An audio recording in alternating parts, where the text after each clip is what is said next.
It is July 30th, 2025, and we have reports from an ex-NASA engineer claiming trillions of shape-shifting cloaked devices are hidden here on Earth. Plus, a strange orange shape detected in the Epstein prison footage. This is Inverted World Live.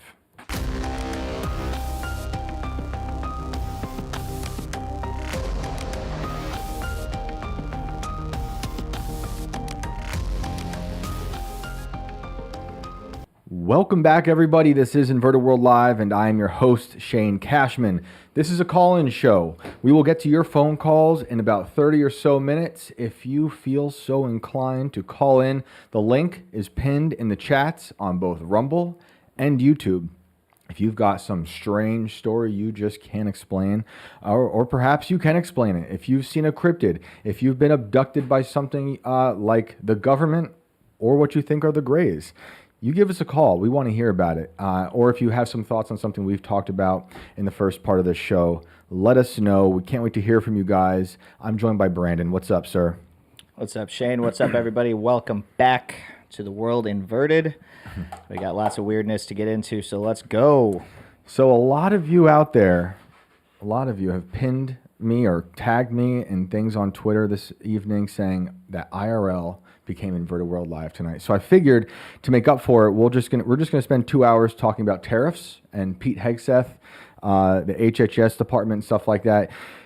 I'm just kidding. We're gonna talk about how the oarfish might have been right about being the harbinger of doom. Because if you're watching the news, we've got hostile, aggressive comets, maybe alien tech heading our way. We've got volcanoes erupting. The earth is quaking. Tsunamis on the west coast. It just doesn't stop. We've got shape-shifting cloaked devices on planet Earth, plus this orange shape that is descending the staircase in the Epstein prison footage. But I do want to get this guest that they have on IRL on this show. I've been hearing the stories, and it sounds fascinating. You know what else I'd like to get from IRL? What's that? These pizzas that Tim keeps talking about every other night. Are they haunted? They have not come to fruition, so they might as well be ghosts because they're not here. Ghost pizzas? Where are these ghost pizzas? Well, let's hope they come tonight. That would be great. But yeah, let's look. There was so much news today for Inverted World, and I didn't know where to start. The thumbnail's about this crazy ex-NASA engineer, but I can't help but talk about this orange shape in the Epstein prison footage. I mean, look, earlier today we saw reports that Kash Patel found new stuff for the Russia hoax in another secret room in the Hoover building. That might be why, he has to find all those secret rooms first before he finally turns it into that museum he promised us it would be on first day in office. It's wild. It feels like we are trapped in an episode of Scooby-Doo. But that's why we're here. So I saw this, couldn't help but talk about it. This is in the Daily Beast. Mysterious orange shape raises more questions about the Epstein footage.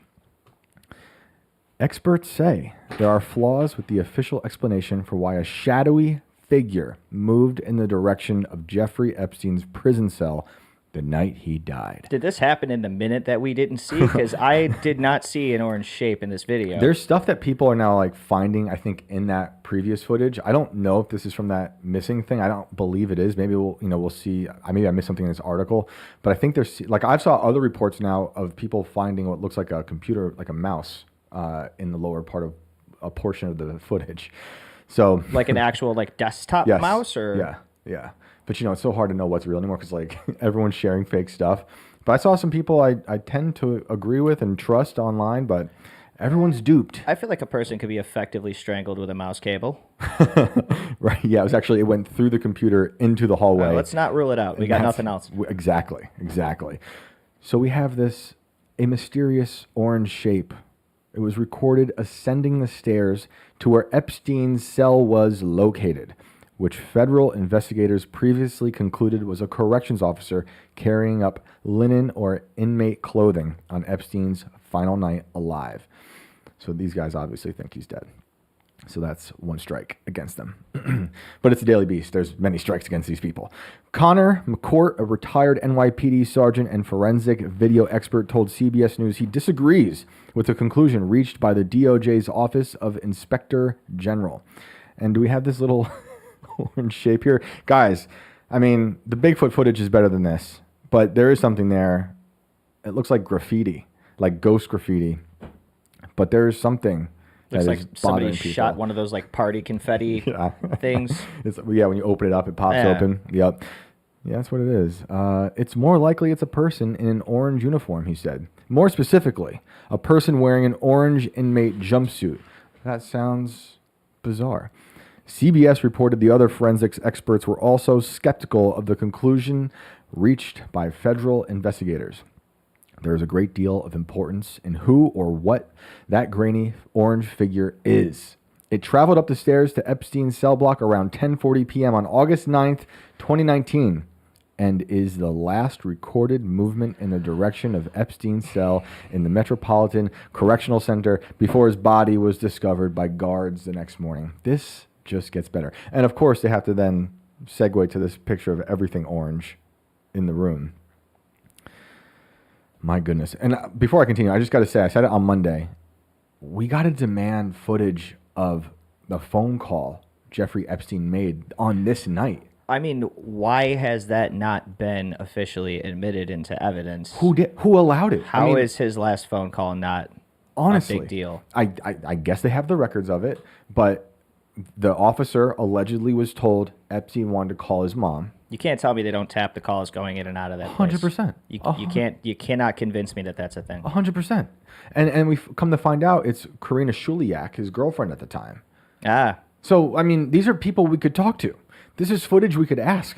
Why are we not talking about this enough? I mean, what if the call answers everyone's questions? What if the call is just like, hey, I'm killing myself tonight. Right. Watch my cat. Right. But it's all, it's all in code. It's all in some weird code. Or, hey, someone's trying to kill me. I think they're going to get to me tonight. Honestly. Hide the porn videos. Yeah. The 10,000 hours that Pam Bondi will eventually get.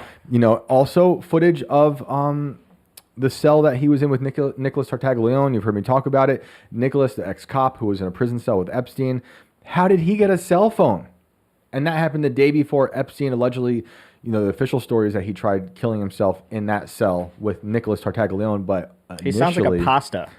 Yeah, it is a pasta. He sounds like a pasta. Yeah, dude, he looks fake. I mean, this dude looks like a mutant. Tartaglione.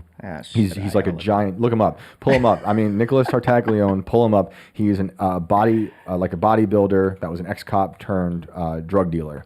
How did he get a cell phone the night before this thing went down? So what I was going to say is the initial story said that Tartaglione beat Epstein up, and that's why they moved Epstein. And then the story got weird, like everything else with Epstein. Is this him? Yeah, dude. So, you guys, this is... If he beat Epstein up, that's why Epstein's dead. This guy is jacked as shit.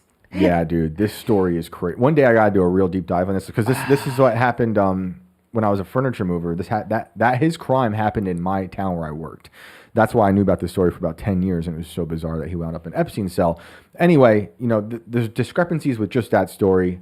Where's footage of how he got the cell phone? Who gave it to him? Maybe there's an orange shape going into the Tartaglione Epstein cell. But anyway, CBS reports that a second camera's recording could provide crucial evidence, but is being withheld by investigators. It also noted that the corrections officer on duty failed to follow protocol that required check-ins every 30 minutes on Epstein, who was on suicide watch and temporarily had no cellmate. That's interesting, because what if that was the only 30-minute check-in that got missed that night? Honestly. I mean, how the other guys were asleep, right? Yeah. The two guards happened to be asleep. Both of them took a nap when this all went down. When we were initially told the cameras also weren't working. There's a guard change in the middle of it. There's a minute missing, which apparently, there's always a minute missing at that exact time every night. Yeah. No, but this is all totally normal. I mean, look, normal, it is, some of this is normal for this correctional facility because it was super corrupt and crazy. So this was a place of chaos. And you can go look up, there's a lot of interviews with people who are also imprisoned here who will tell you, this place is a mess. But I digress. The network reported that the staircase leading to Epstein's cell block could be ascended without being recorded by a security camera. Why? That's why we put him in there. Why? As the majority of the stairs are out of its view. CBS reported this contradicts claims by investigators and Trump officials, including Deputy FBI Director Dan Bongino, who asserted that the security camera would have recorded anyone who walked up the stairs. He did say that. He did. That's why I feel like they're forcing a Mandela effect. It's like a mass gaslighting, but they're all forcing a different Mandela effect. And it's so aggravating. To say that there's no way that someone could get to the stairs up to his room without being seen is false. The video forensics expert Jim Stafford told CBS. 4 other experts in the field reportedly agreed with Stafford's assessment. Now, I just got to call out that sentence. 4 other experts. Who are they? What's an expert? In the field, okay, reportedly agreed. So obviously Stafford told him, hey, I got 4 friends who agree that, this is weird. But it is. Now, my boys were there. They seen it. It's all good. Just trust me. All good, dude. Epstein, the whole thing has like descended into a giant trust me, bro situation. Seriously. The Office of the Inspector General addressed the theories explored by CBS in a statement to the network. The OIG appreciates the careful review of our report. I don't think they mean that. Our comprehensive assessment of the circumstances over the weeks, days, and hours before Epstein's death included the effects of the long-standing chronic staffing crisis in the Bureau of Prisons and the BOP's failure to provide and maintain quality camera coverage within its facilities. Pretty important to have this guy on lock and watched, surveilled. You know, I hate the surveillance state, but when it comes to demonic pedophiles, maybe we should keep an eye on them at all costs, at every possible angle. I've seen movies. As CBS notes, nothing in its analysis changed or modified the OIG's conclusions or recommendations. So that's that. We have some suspects. Yeah, we do. We have some suspects. And, I want to hear you guys, if you have, like, what or who is this orange shape? But let's go through the ones we have lined up, Brandon. Suspect number 1, Annabelle the doll. Where's Annabelle? She went missing. She's got an orange hue. I'm not trustworthy of this one right here. I'd like to know where she was. We should be interviewing Annabelle the doll.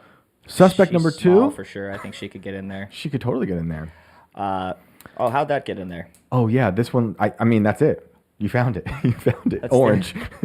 Who is this? The orange man? This is him. I don't trust this guy at all. I think this guy is suspect number 2 for sure. Is that one of those J.D. Vance memes? He kind of does actually look a little bit like Vance. Bald Vance? Bald orange Vance? That's really weird. Suspect number 3. Yeah. He's orange, but I don't know. Commander-in-Chief gets access to the prison, right? And he has immunity. And do we have another suspect? We've got a couple more. Oh, good. This is on Shane's list. Guys, David Blaine. I'm not just making this up. David Blaine met with Jeffrey Epstein. David Blaine, the magician, known for his daring escapes. Our Houdini. Looking pretty orange in this Google image. So where is David Blaine? Let's talk to him. Who else we got? This was my pick. So once again, if I turn up missing, it wasn't me. Ooh. How could we leave this out? I forgot about this one. How could you do it now? Tulsi told us she's on like super aggressive tranquilizers. Maybe she just puffed into an orange shape, and that's why she takes the tranquilizers, because it's painful. You ever see that episode about when Mr. Burns in The Simpsons was like the alien that was haunting the woods, but it was actually just because they were giving him some like age treatments? I love that episode. So maybe she got superpowers from it and went in and just an orange wisp and Yep. And maybe that's the symptoms of too much adrenochrome when it comes to Hillary. I don't know, guys.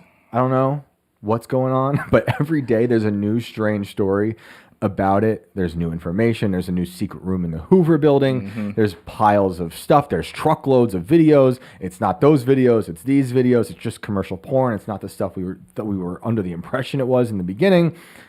I don't know. It was all a hoax, right? Those are our top 5 suspects, though. At this time, what do you guys think? Let us know in the chat who takes the cake. and Who could it be? we'll take or what? your suggestions into mind here when we're putting together the final case. In other news, we have this ex-NASA engineer, and this has been making the rounds. So let's pull this up. I was thinking about this today, just to zoom out real quick, how funny it is that we go to the Daily Mail a lot, and they talk about the paranormal all the time, but also politics. And it's just a funny thing, like sometimes they report on completely bogus stuff, and sometimes it's real. And it's just interesting to me how much, they put a lot of effort into putting out a lot of this paranormal stuff. We know that they can misreport a ton on politics, and I think that also happens here. We also know places like the Pentagon and officials and whistleblowers have also been putting out false information. But I just love that it's all there, and for us to pick through constantly. And it's like, here we go, another day of another giant extraterrestrial claim. And we're back in the Daily Mail with an ex-NASA engineer claims trillions of shape-shifting cloaked devices are hidden across Earth. My goodness. A former NASA engineer recently made shocking claims that humans are not only working with alien technology, but there are also trillions of invisible devices hiding all around the world. It's Horcruxes.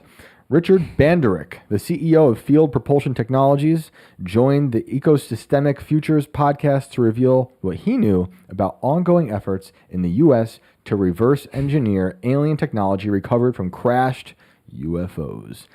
This article is terrible. There's just men's crotches down here just hanging out. Why are they doing this to us? Why are they like? They know you got to look to that area. Come on, Daily Mail. I mean, my goodness. You're dicking us, literally. Just, Rick rolling us with crotches. Dick rolling us. Yeah. Dick rolling. Nice. We got to get you a drum set in here, dude. Banderick, an ex-propulsion engineer for both NASA and Lockheed Martin, said that trillions of pieces of alien metals had been deposited all over the globe.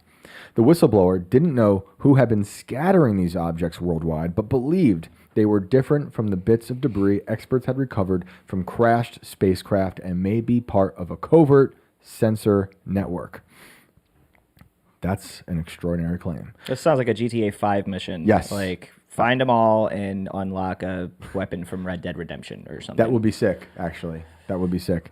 The whistleblower, okay. Banderick added the U.S. government and private research groups had found many of these devices and were trying to learn their secrets. However, he did not have any physical evidence of their existence. The type of things I looked at were something as small as a sliver of metal that would reconfigure itself depending on where it was. It would cloak itself and try to blend into the environment, he revealed.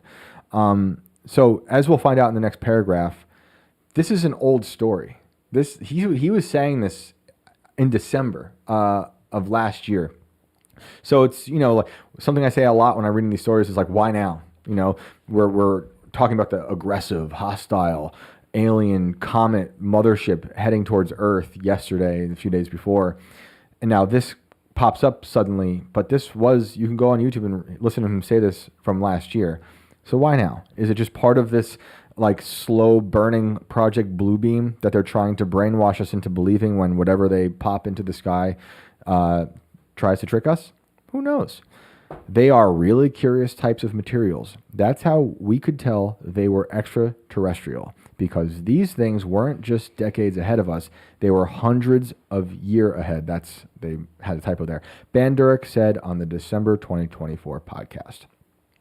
The former NASA engineer's disclosure of this top secret information recently resurfaced on social media as more and more so-called space disruptors have come forward to reveal what they know about UFO-related projects. So that's their way of saying why this is in the news now. The with massive images of this close-up dude's head, of this dude's head. What is in the background? Galactic what? Galactic Map 2.0. Interesting. Okay. As for why some advanced group would be scattering tiny objects as part of a global monitoring system, the engineer claimed that extraterrestrials could be trying to influence human society. They have all sorts of functions. This really implies that maybe this group is actually manipulating our species, Banderick warned in his first public comments. Since the 2024 podcast, he and other guests, including UFO researcher Hal Puthoff and former NASA advisor Dr. Brady Estevez have continued to share details of humanity's attempt to reverse engineer alien technology. He added that it was still possible to acquire these cloaked devices scattered around the world, but his access had been cut off by the groups he was working with after he chose to go public with what he knew in 2024. Now, I will say he has been called out by other UFO people in the UFO community. I believe his name is Eric Davis, and a few others, calling this guy completely bogus. Don't believe a word he says. There's a bit of there's a lot of drama amongst the UFO community.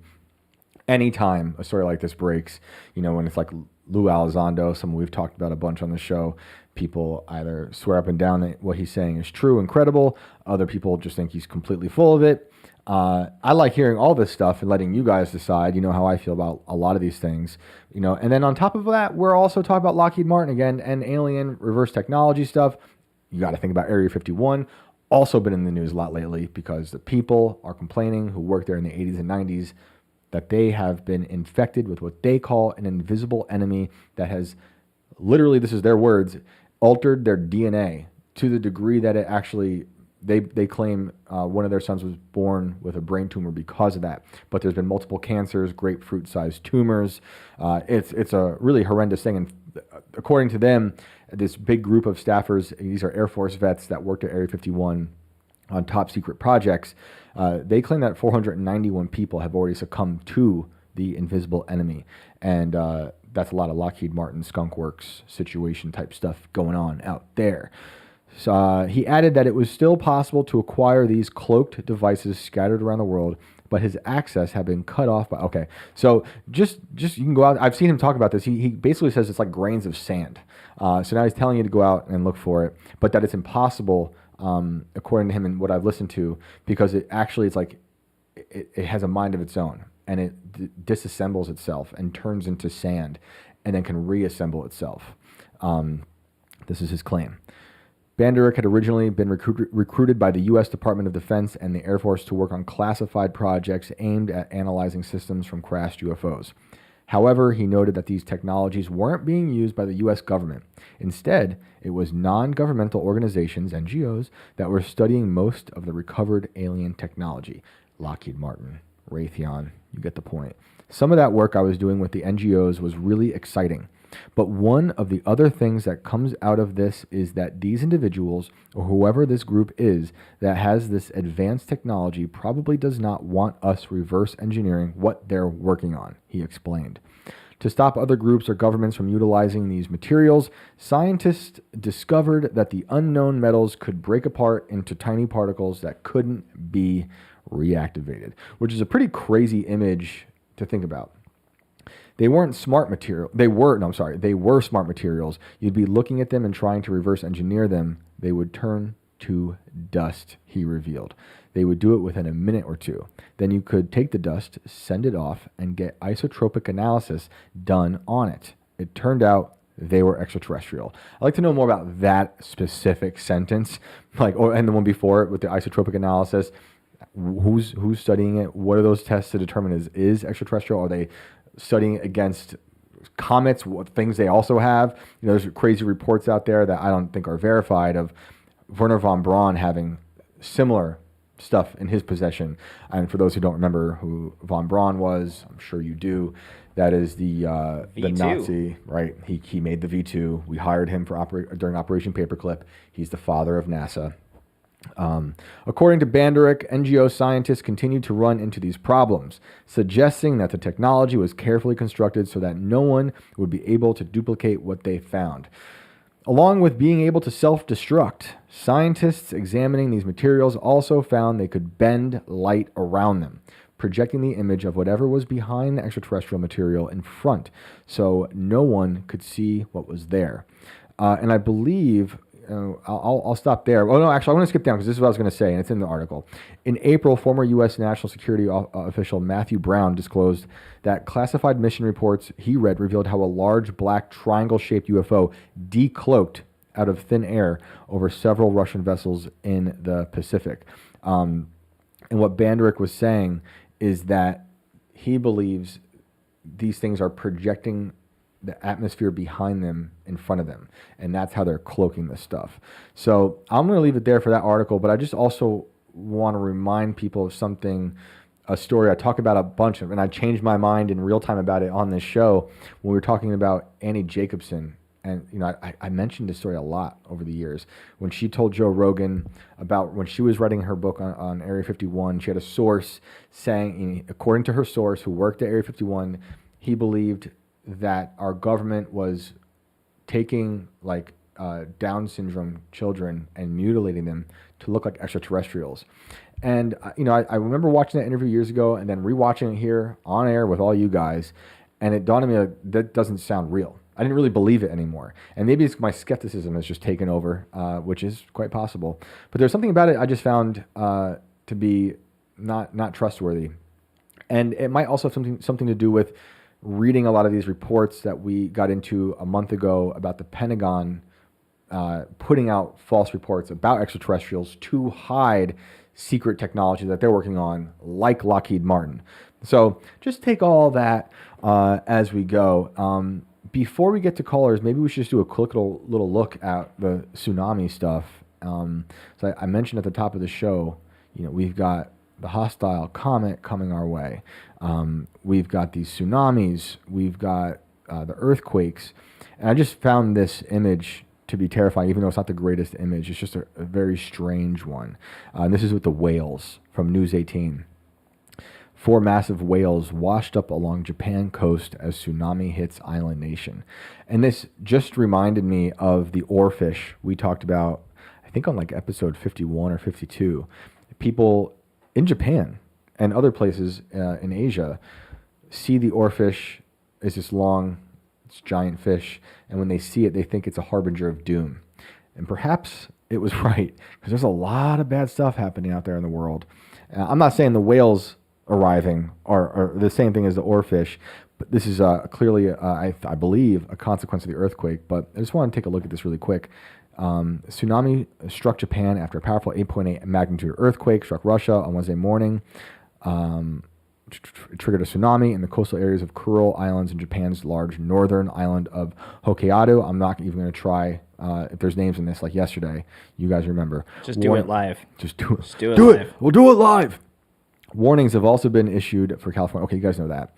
I want to get to the... was there video? Was that video? Or was it just a still image? It's just an absolutely horrible picture. Oh, I thought there was video on it. I'm sorry. sorry. Two turds floating in a pool.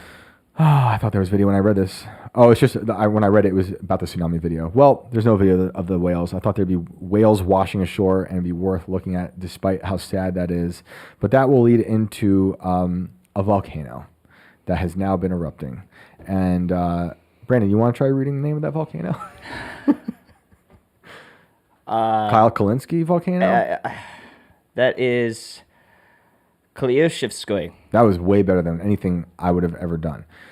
The Klyushevskoy volcano. No, I have not been cooperating with the Russians. Yeah. I can feel See, you I got thinking him, guys. about it out there. I got just him. because I got that right the first time. He It's fell called into effort. He fell into my trap. We got him, guys. All right, everyone come in. I went to fucking grade school, okay? I learned how to read. That's how I'm blaming that on. Give me a break.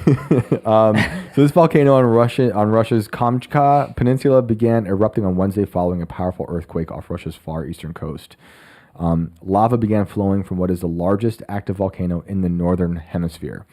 The Russian Academy of Sciences United Geophysical Service said in a post on Telegram, a descent of burning hot lava is observed on the western slope. Powerful glow above the volcano, explosions. I mean, that is quite an image to see, especially after this crazy, horrible earthquake. The eruption occurred just out. You notice I'm just skipping the name of it. The eruption occurred just hours after a huge 8.8 magnitude earthquake early Wednesday triggered a tsunami that sent waves across the Pacific, prompting evacuations and emergency declarations from Russia to Hawaii and alerts as far south as New Zealand. The quake is tied for the 6th strongest ever recorded and was upgraded from an initial 8.0 reading.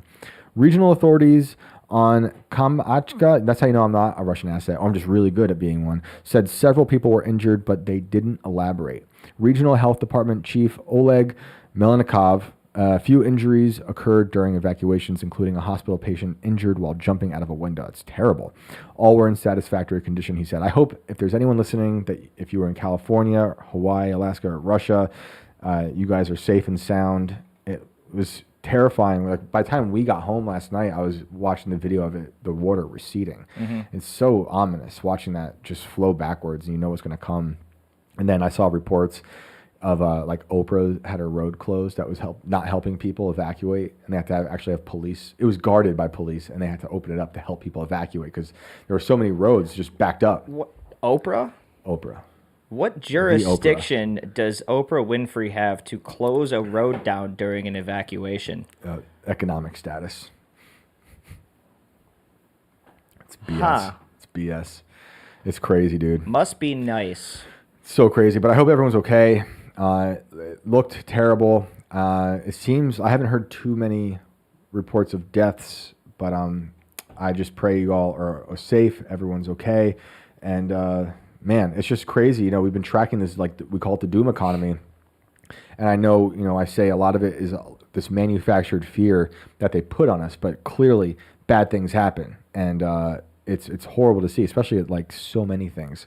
You can expect a tsunami after an earthquake to that degree, but then to see the volcano, it's all insane.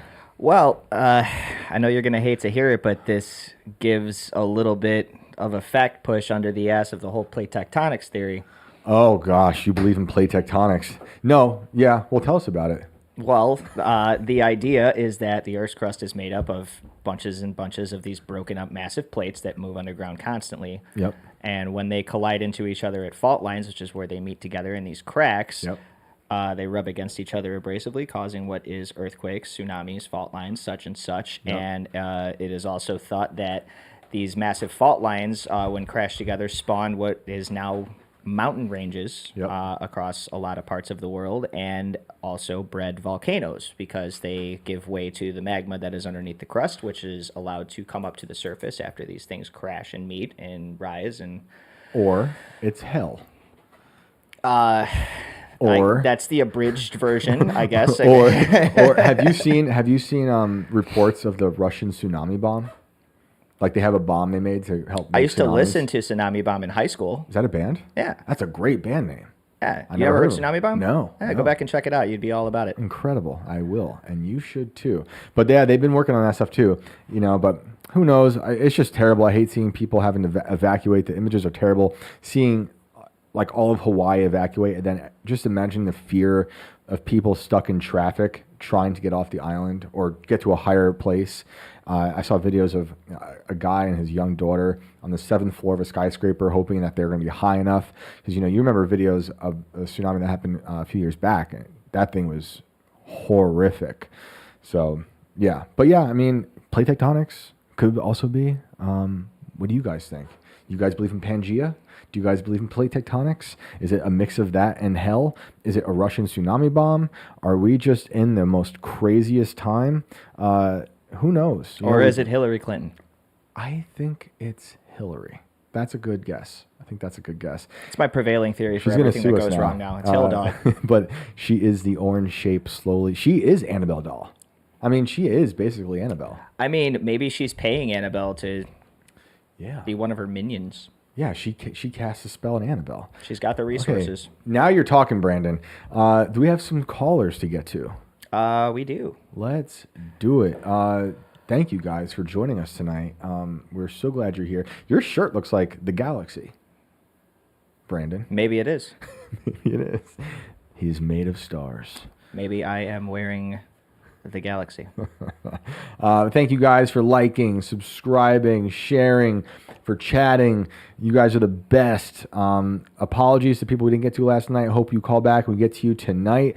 Apologies to dear Catherine from Scotland, who we did not get to because time is a flat circle. And maybe you'll be back tonight, Catherine, and we'll try to figure that out. Oh, she's here. Okay, so should we like devise a plan? My plan is to try this right away and see if we can get Catherine in here. Jeremy Biggs, I see you out there. Cats and dogs living together. That's exactly what I was thinking when I was saying it. Love the Ghostbusters. Yeah, it's probably the Earth's response to all the explosions in Russia, says Josh Chandler. Oh man. All right, let's give this a shot. Like Shane said, thanks for hanging out. Like, subscribe, follow, share. We are going to attempt to bring on our homie from Scotland, Kaplan. And And if you were before here I'll, last night, you saw the shit show. and that I'm just that gonna, turned I just see into. you guys out there asking about frazzle drip. At some point, we'll talk about that. That is a tough one to stomach, but at some point, we will get into frazzle drip. One of the Catherine, are worst. you here? Hi, yes, I am. And you can hear us in real time. Yes, I can. Fantastic. Awesome. Let's What is go. up? Now, what I was going to talk about was when you were mentioning the shape-shifting cloak devices Yeah.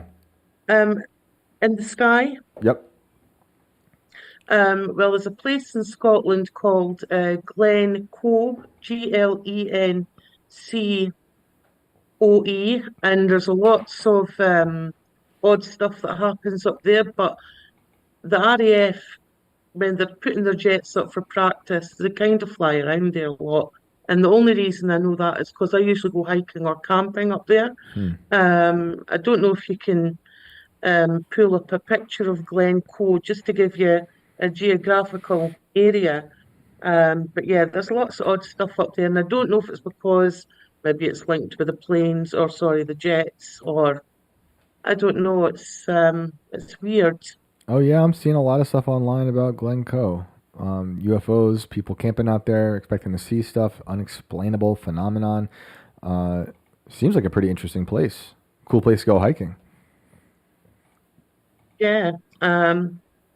Also, I was wanting to uh, run something past you. There was this is really weird. There was a BBC anchor reporter called Jill Dando. I don't know if you guys have ever heard of it.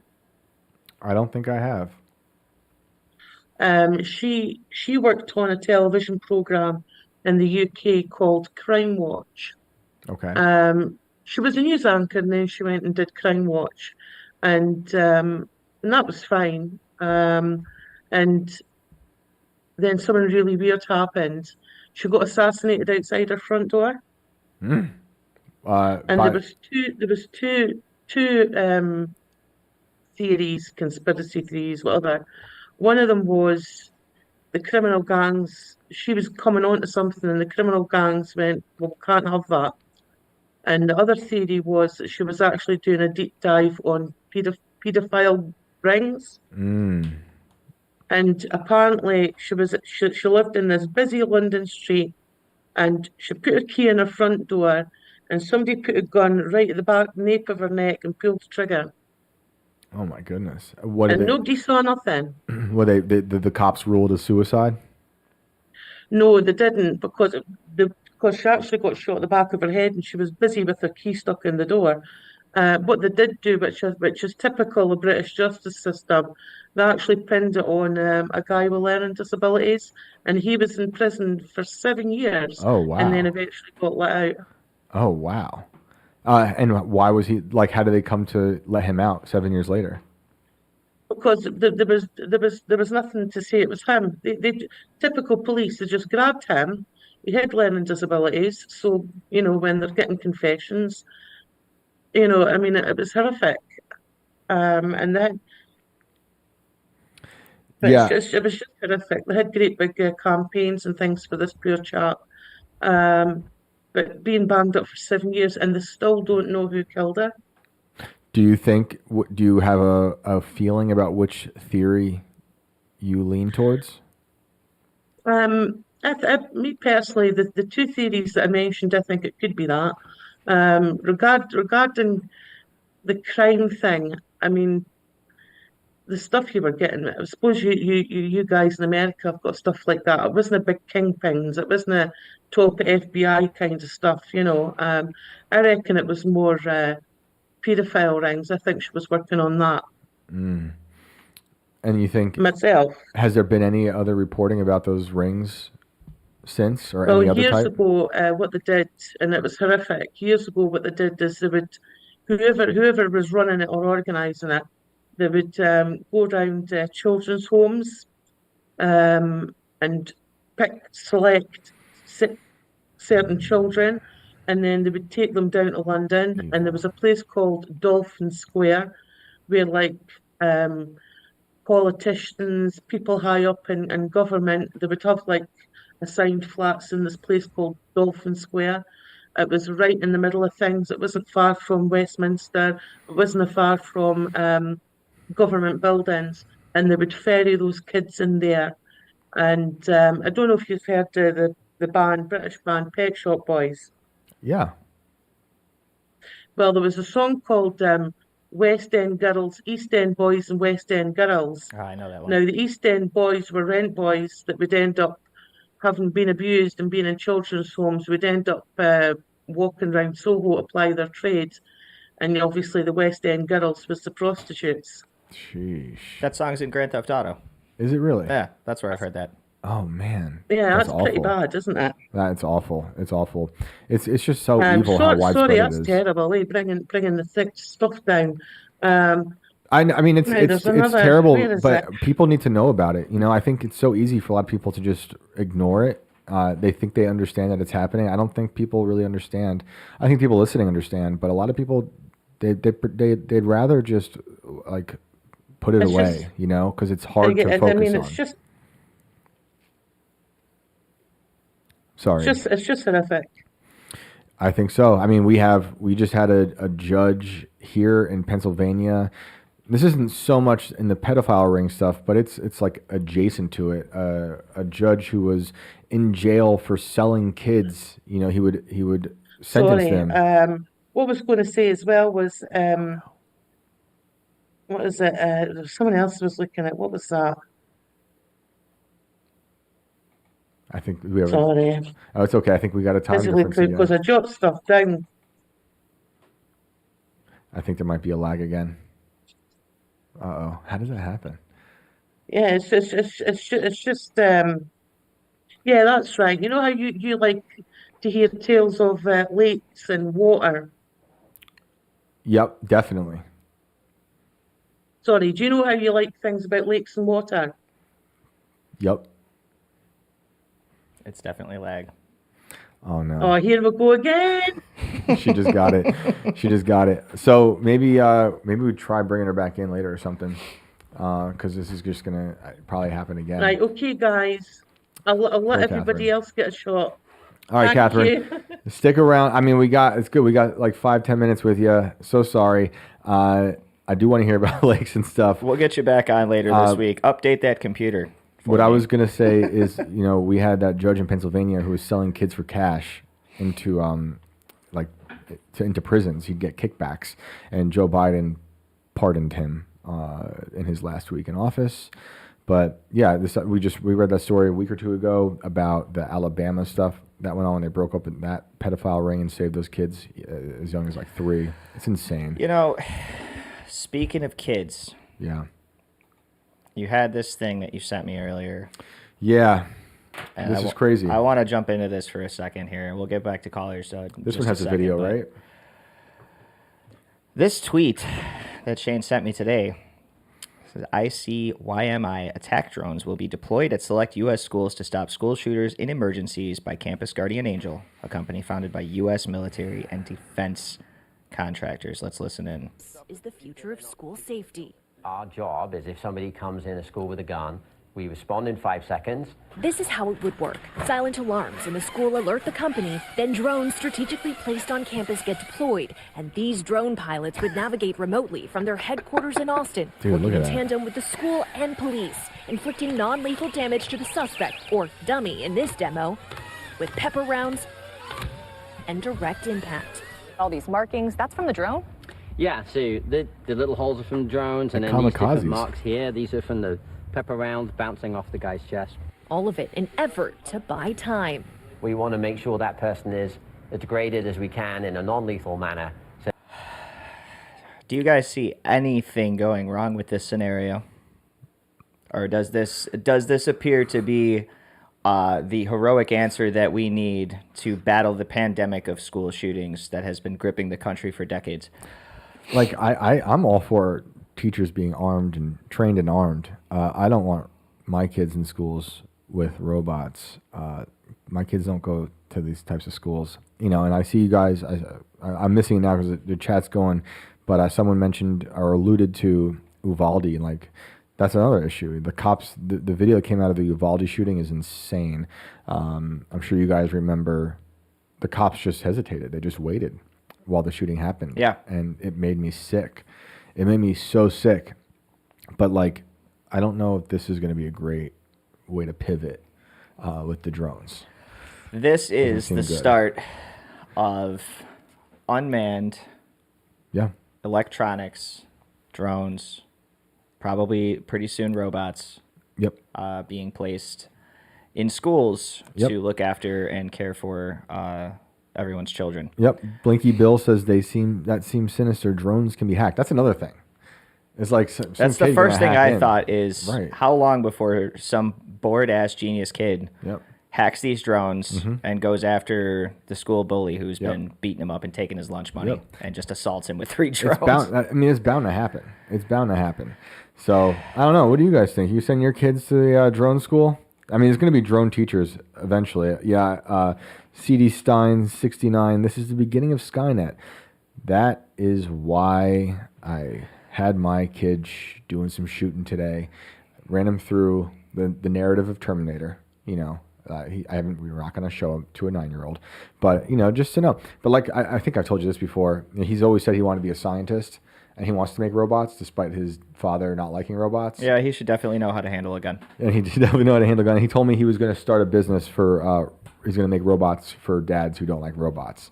Like, all right, well, you can work on that, but you got to know how to take care of it. But also, like I say, in Terminator 2, they use the technology to defeat the technology. Terminator is a good Terminator. And in that regard, don't get me wrong, guys, I'm for this shit. The pros are all great. In all of these scenarios, the pros are fantastic. It's the cons that are keeping me up at night. Yep. How do you weigh that balance against temporary, not completely guaranteed safety to absolute fucking Armageddon? Yep. Like, where's the balance? Yep. It's just more of like outsourcing everything to someone else, which is a big problem with our society. I think this is, it's not going to work out well. Someone was saying, brush up on your survival skills. Sorry, I didn't catch your name before it updated, but such a great point. We need to know how to take care of ourselves. During lockdowns, a lot of people realize you can't rely on the government. It took long enough, and they realized maybe I can grow some of my own food. A lot of people started gardening. That's great. But the next thing, and probably just as important, if not, I think more important, is how to survive. And that's like first aid stuff, real survival stuff that is extremely important. And unfortunately, society is so soft. We've outsourced everything. You might be really good in a video game. That doesn't really translate unless you join the army these days, and then you can remote control drones into other countries. But eventually, even that job will be erased as you sit home and are plugged into the metaverse, and the world is just on fire around you. I don't know, man. I don't like it. But I'm not like black-pilled. I have hope for humanity, and I think a lot of this stuff hopefully will not get too bad, but it's definitely going to get worse. Just like how the Patriot Act began, like Brennan's saying, it's just for your safety. A lot of people bought into it. Look how that turned out. Everyone's under attack now. It's not for what is national security. It's not your safety and my safety. It's the safety of the people who are running this place, who are weaponizing the government against us, who hate you. They hate you. They will price you out of living. They will suck you dry. They want you to have no savings. You can't buy a house. They're vampires. So you have to know how to survive. So we'll see. I still have hope despite the vampires running the show. Yeah. What did you say here, Alex Robinson? I watched Terminator when I was 8. Kids today are soft. Yeah, I watched it when I was young too. Shout out to WPIX. All my Sunday morning movies were like Terminator. But look, I think it's coming in some shape or form. You see these robots doing like cartwheels now. That's like another thing. What Dude, Brand that was one saying. was doing like jiu-jitsu. Right. It was just throwing punches and kicks and flipping around and shit. And I'm like, it's fun. It's fun, dude. It's fun. It's all fun. It's just fun. They're loving. They want to do your laundry. They want to babysit your kids. They certainly don't want to abduct you when you're a threat to your community, because the politicians have redefined what a threat means, and now you have to be removed by force by a robot that's being controlled by someone, and who knows where, or not even by someone. Some data centers controlling it nearby. And I hear you, Antonius. I know a lot of the videos are fake. Yeah. You think all the videos are fake? Like, I really hope so. For the love of God, man, I can't even say it. I really hope so. Mm-hmm. Because if they're not, this shit is scary, dude. Yep. Yep. And it's coming. It is. You just got to be prepared, And I keep, a lot of the pushback I get is, oh, it's always been here. It's always something new. But like when we had Joe Allen on, and he's talking about how this is different. I agree with him. This is different because it's actually redefining every part of humanity, your jobs, your identity, what reality is, the metaverse. And I get laughed at sometimes when I say, when I'm asked what's next. And I'm like, legit, they want your brain. That is that is their final frontier. It is being able to control your thoughts and read your thoughts. And that is what Zuckerberg, Meta, is doing right now. I'm sure they're not the only ones. But imagine that once they make the Neuralink something that's just a thing of vanity rather than a thing to help cure you, they will then be able to subpoena that Neuralink, because they'll be able to play back for footage to be an eyewitness testimony in some court run by a robot. But what do I know? I'm just an idiot. Let's get to some callers. Let's do it. So I'm going to continue my pronunciation saga tonight and bring on Hugh John Le Champatit. Ooh, you're sounding great tonight.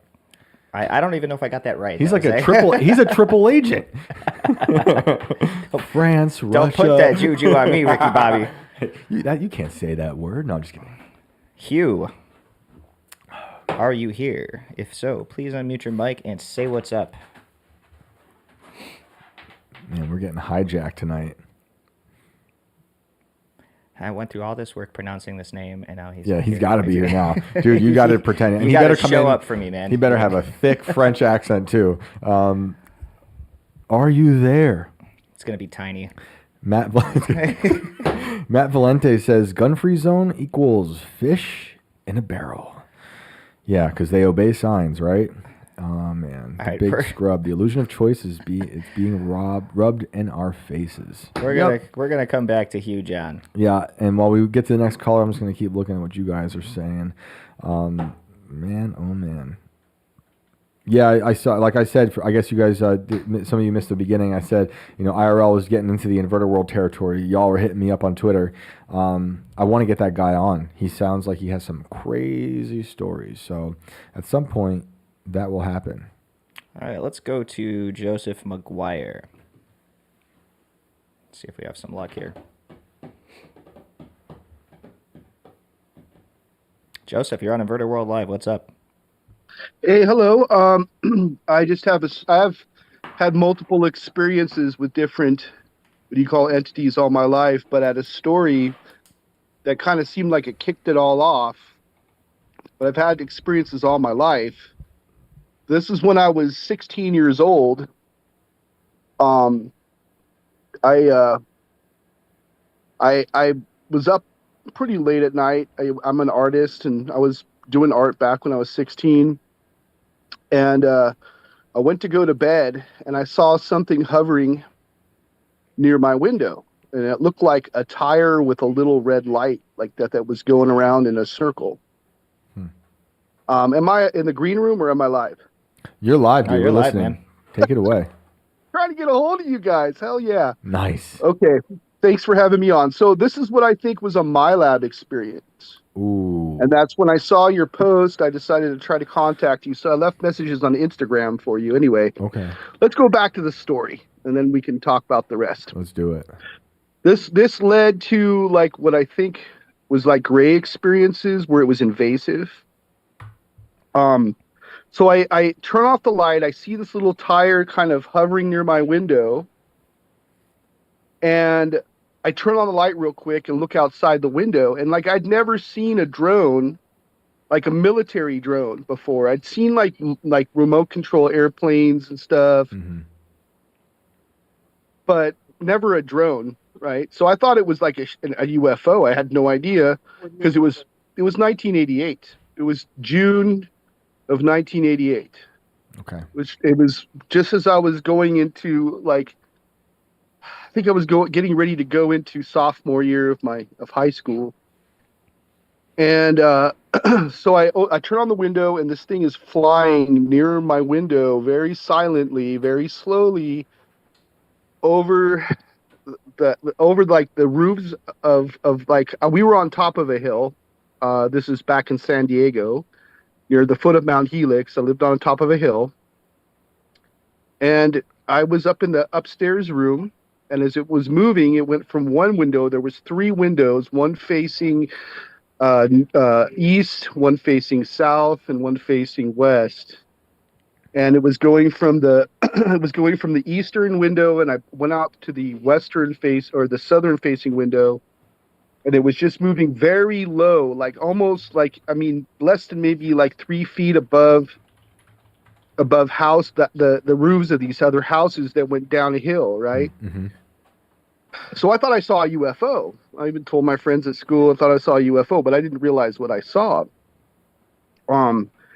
And I didn't realize that these were connected, like these events in a way, but they happened pretty close to each other.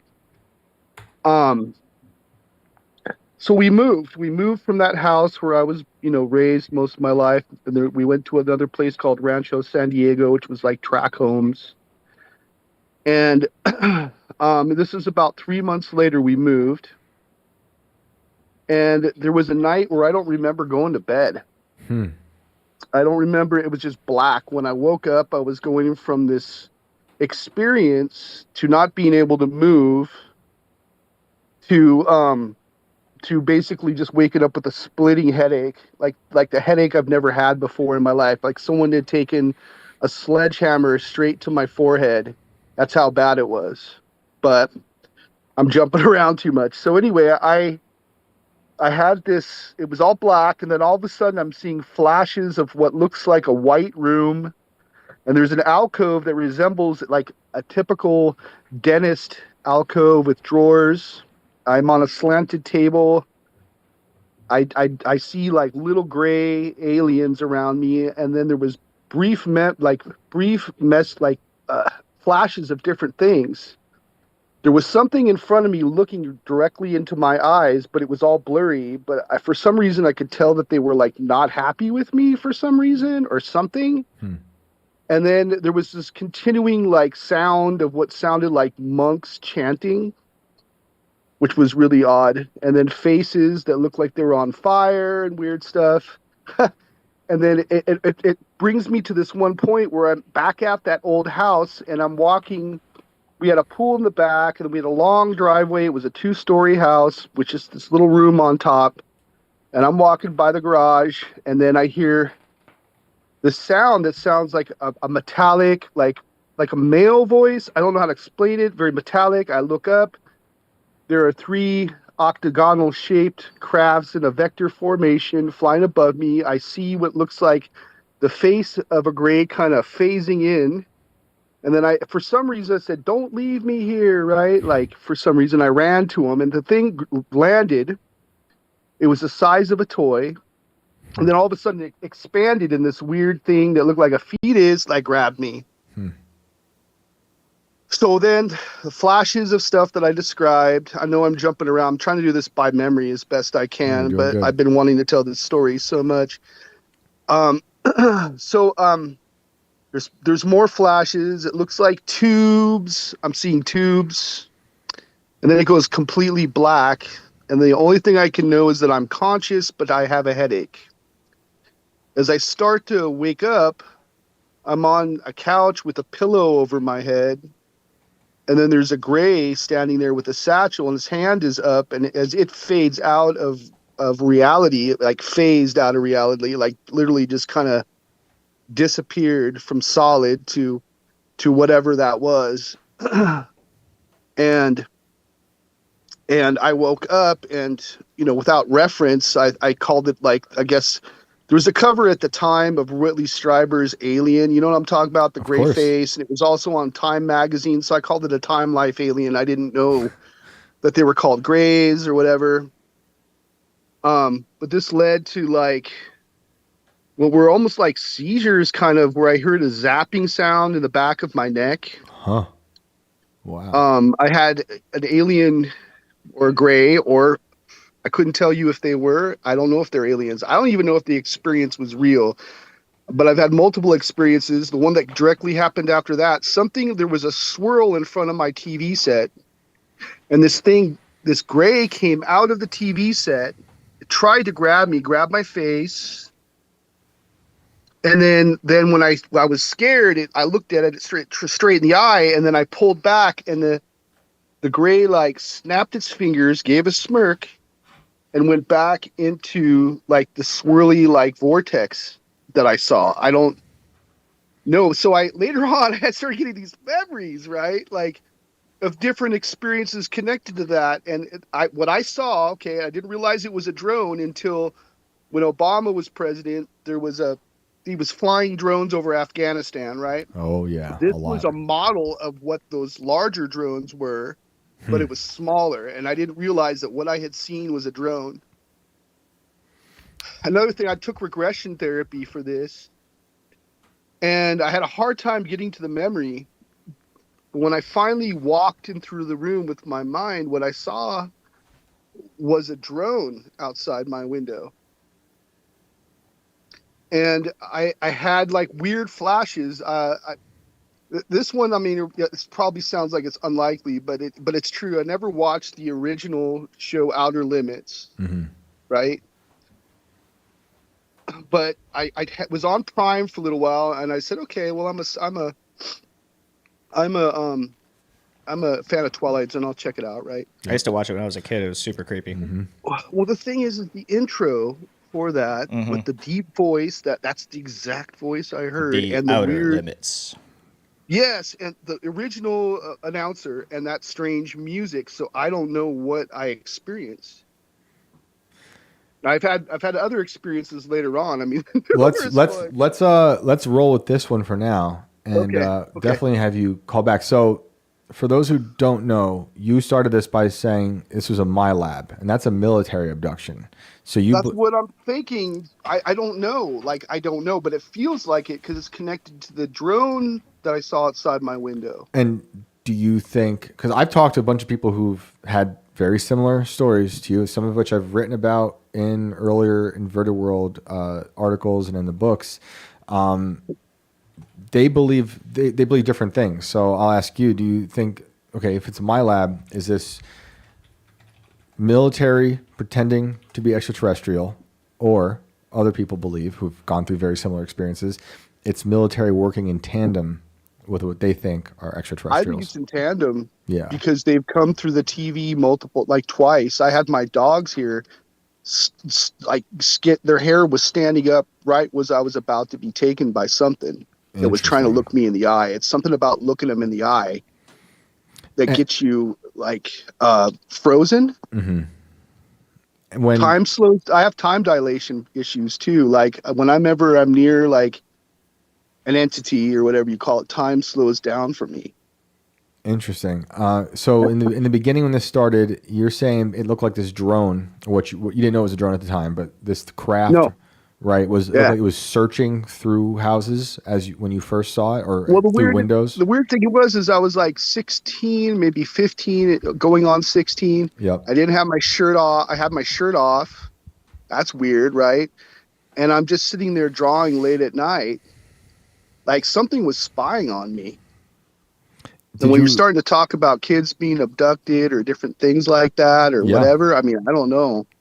Yeah, I mean, the first guy I ever talked to with this experience, he was 8, and he had something come to his window in Peekskill, New York, and it took, according to him, it carried him out of the window above the Hudson River into a very similar description. You said it was like a dentist situation with the drawers. I mean, you can go online. I'm sure everyone's seen it. You see, there's a bunch of stories like this. Yeah. Did you check yourself for any marks? Do you have anything left I had over? a scoop mark on my hand, but that could have been like, as a kid, I had experiences with like leaving my body, right? Like I had I didn't consider them psychic experiences. I didn't know no reference to it until later on as I researched it. But I had strange, like,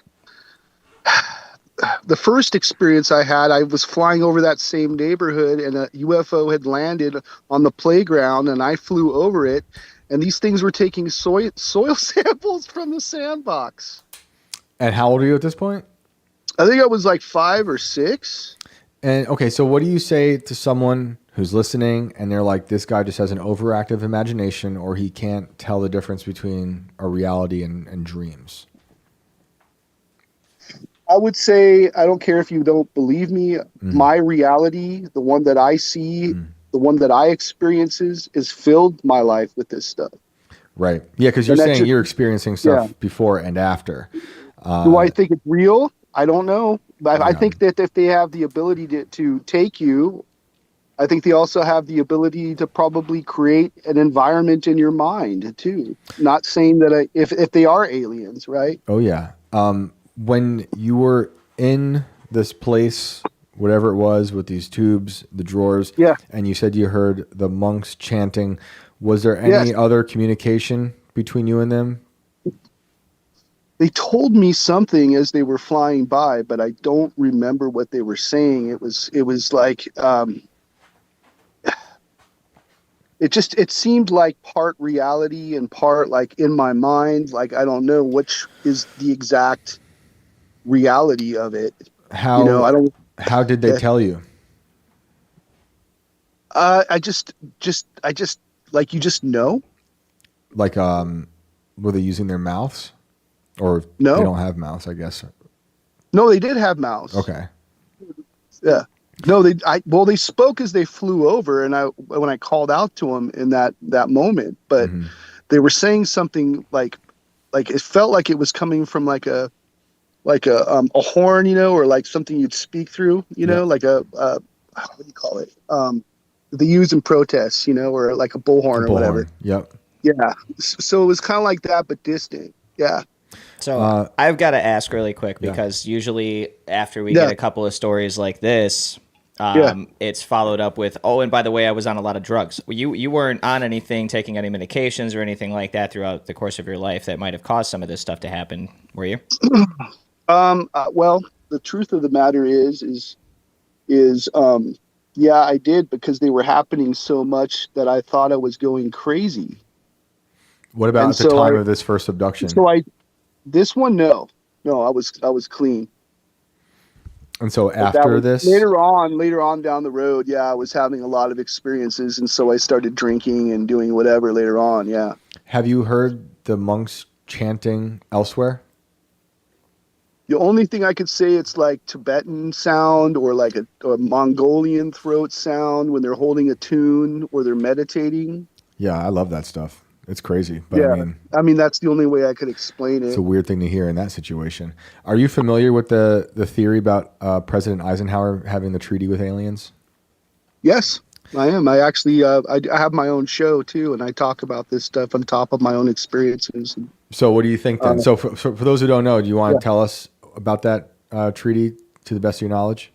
The Greada Treaty, yes. Yep. Supposedly Eisenhower had disappeared for a couple days. They thought he was in surgery, or he claimed it was something to do with his tooth, but did they land in Vandenberg Air Force Base? Supposedly that's where the meeting occurred, or was it another Air Force base? I don't know. But supposedly he was met by not just the Greys, but the Nordics and these different beings. Yeah. Right? That's the theory. And they were allowed, according to the theory, they were allowed to abduct whom they wanted for a certain amount of time, and there was a technology exchange.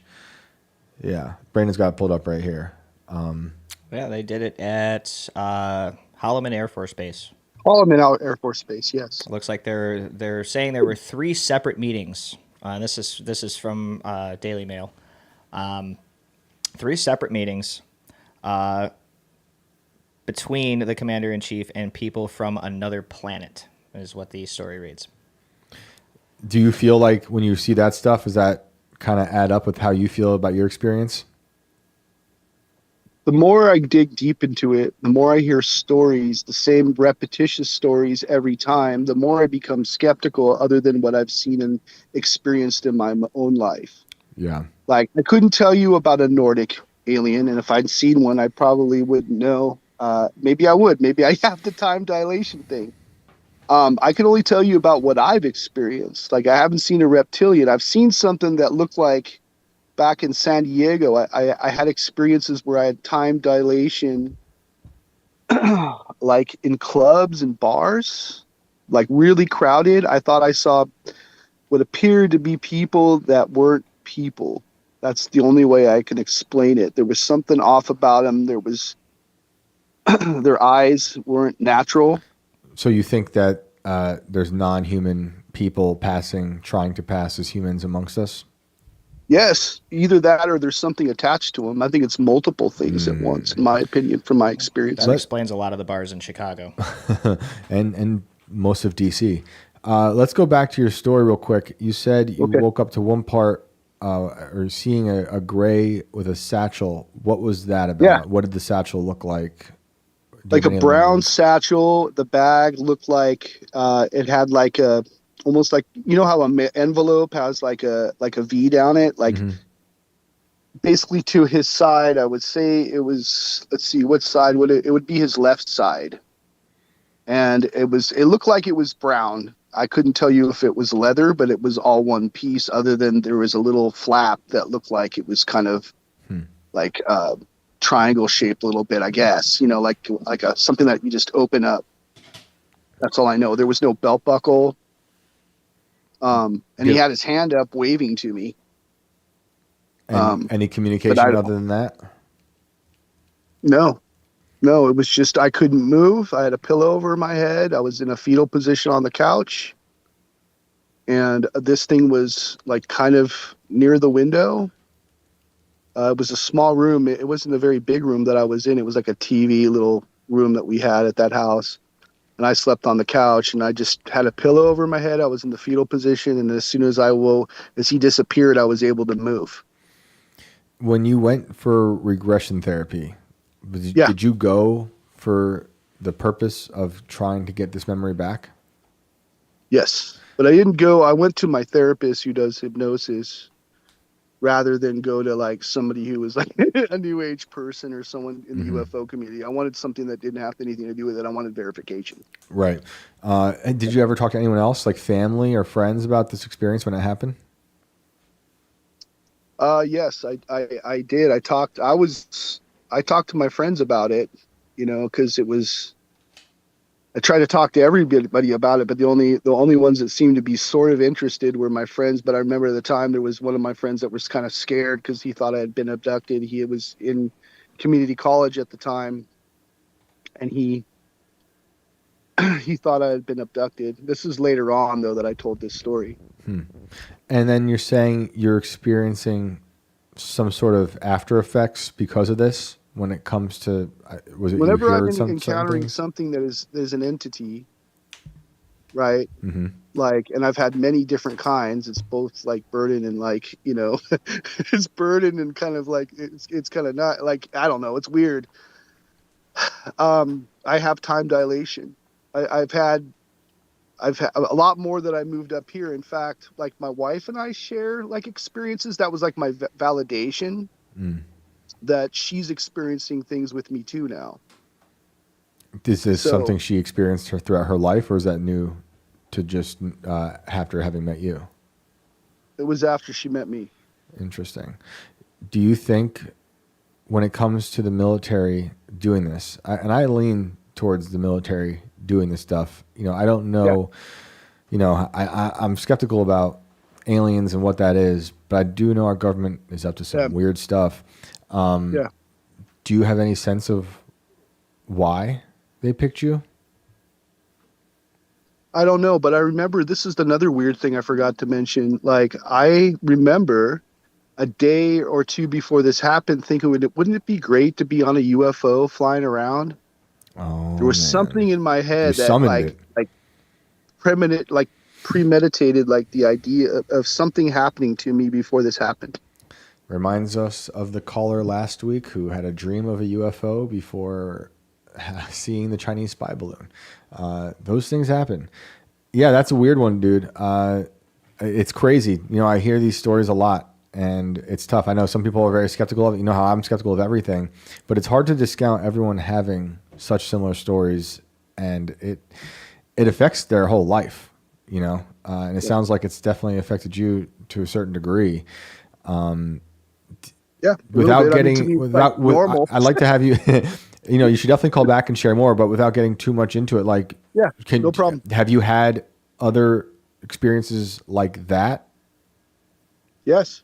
And I've had other experiences with other entities too. I don't know what they were, but when I've been near something like that, it's like something tells me what it is. It's not like it's like, oh, hey, I'm a Bigfoot, right? Mm-hmm. But it's something like telepathic. When I see something, I just know what it is. Like this thing before me is not human. It's something either dark or weird or whatever. I don't know what I just know. But I know also by this, like, it's like you everything slows down and you see like trails where you see dust in the air, and you can literally see trails from the dust in the air going down as you're in this moment.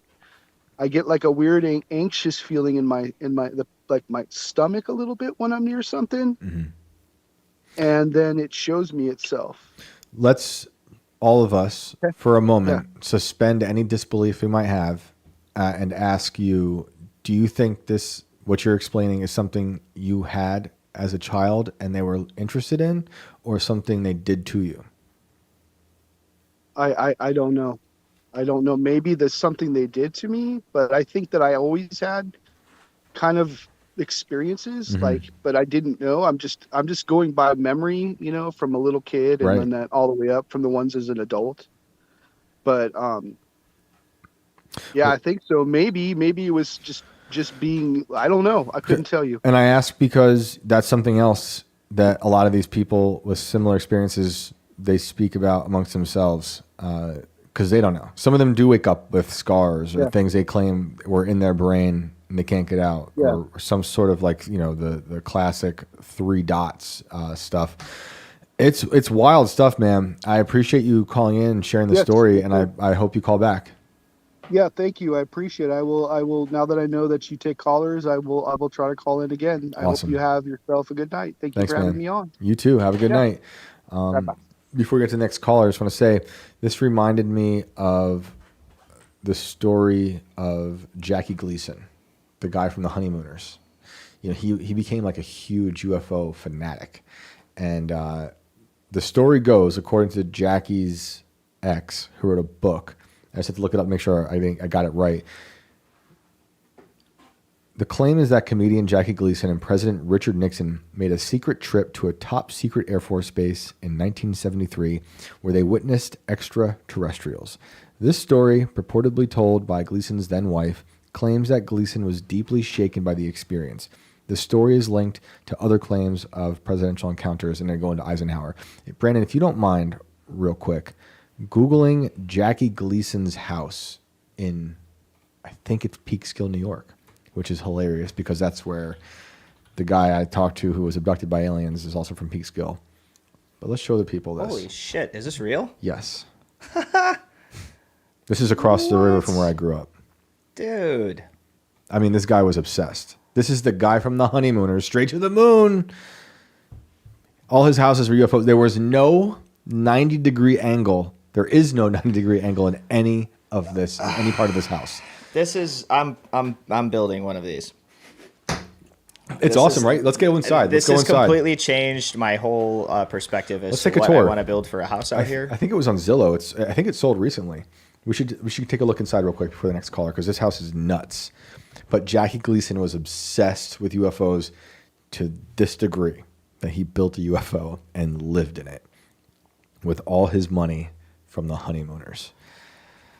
Let me make sure this is legit before we spiced with any more men's crotches. Yeah, please. In these articles. Let's let's not vet this one first. Hang on. Let's not do that. But yeah, it's so wild. He was obsessed. Knowing how obsessed he was makes the Nixon story even crazier. But who knows? Maybe he was a drunk and he just saw midgets. I don't know. But at some point, did he mention being grabbed by a fetus? The last caller, yeah. Right? Yeah, I'm pretty sure. Yeah. I agree with Antonius. I'm wondering what that was about. Yeah, you're right. I forgot to go back to that. Damn. That was good call. I heard that for a second, and I'm like, did he just say he got grabbed by a fetus? That's right. It was like a fetus-looking thing, I believe. Okay. Yeah. Oh, that's interesting. Let's take a tour. I keep doing that. That's Is this the house second for time I sale? fucked that up. Is this house still for sale? I think it sold recently for a lot of money. And I just also want to tell everybody, this is also, is it Peekskill? Was I right? Just says woods north of New York City. Oh, Cortland Manor, which is basically Peekskill. They're right next to each other. Okay, yeah. Peekskill is also the area where the Yellow Brick Road inspired Baum to write the Yellow Brick Road for Wizard of Oz. This is a weird area, people. Listed for $12 million. Yeah. And was reportedly built for about $150,000 in 1976. So that's a pretty good investment. Let's take a look. Look at this thing. It's awesome. Holy shit. Yeah. Is that like a massive wine rack on the right side, or is it just crazy I think wall? so. I think that's the bar. I forget. I read this article so long ago. I found this article when I was doing the story on the guy being abducted from Peekskill. Dude, this is nuts. Yeah. This is a crazy ass house. I forget the reasoning, but he made it like you could not have awesome. 90-degree angles in the house. So there's no but look, Yeah, that door, even the countertops and stuff are curved and. Is that door have a 90-degree angle? Well, yeah, all those doors, the window. See, now that I'm sliding back panel to in this. the back, the mirror, Jackie. all of the glass. You missed some 90-degree angles there, but it's sick. Whatever this is, it's crazy. Damn. But like he did it to the countertops. Yeah, this is a bitchin' house. Yep. I'm very curious who lives there now. I'll find out. I'm gonna find out. I want it. We're gonna talk to them. Awesome. Well, let's get to another caller. I'm gonna start a GoFundMe to make $12 million to buy Jackie. Well, when was that? That was in like 2018, dude. In this economy. Oh, okay. In this economy. Yeah, no, this is probably long sold. And yeah. Now it's probably worth a hell of a lot more. Right? If it was already 12. It's $1 trillion. It's one Bitcoin. That is shit. That's crazy. I'm never making that. Oh man. Okay. Yep. Well, let's say we got about a half hour change left. Let's get to another caller. I want to bring on Charles Durham.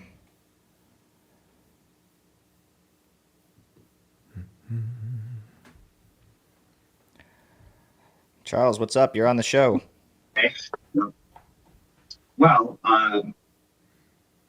let's see. Hello. Hey, let's get to another caller. Can you hear us? He's got the show on in the background. I know he's in the chat. All right, can you hear me? Yes. Yeah, yes. we're here. What's up, man? Hey, it's kind of not the topic that you guys have been talking about tonight, but it's all good. Remember, my phone's the one with the virus. Oh, sweet. What did he say? He's got the virus phone. This is the virus phone Oh guy. yeah. Phone downloads every single game that gets advertised while he's playing games. And if he got a virus, I uninstalled the games. It went away. Second time he doesn't, it didn't go away. I'm trying not to factory reset, but it looks like it's going to have to happen. It's coming, bro. It's inevitable. You can never get away from that.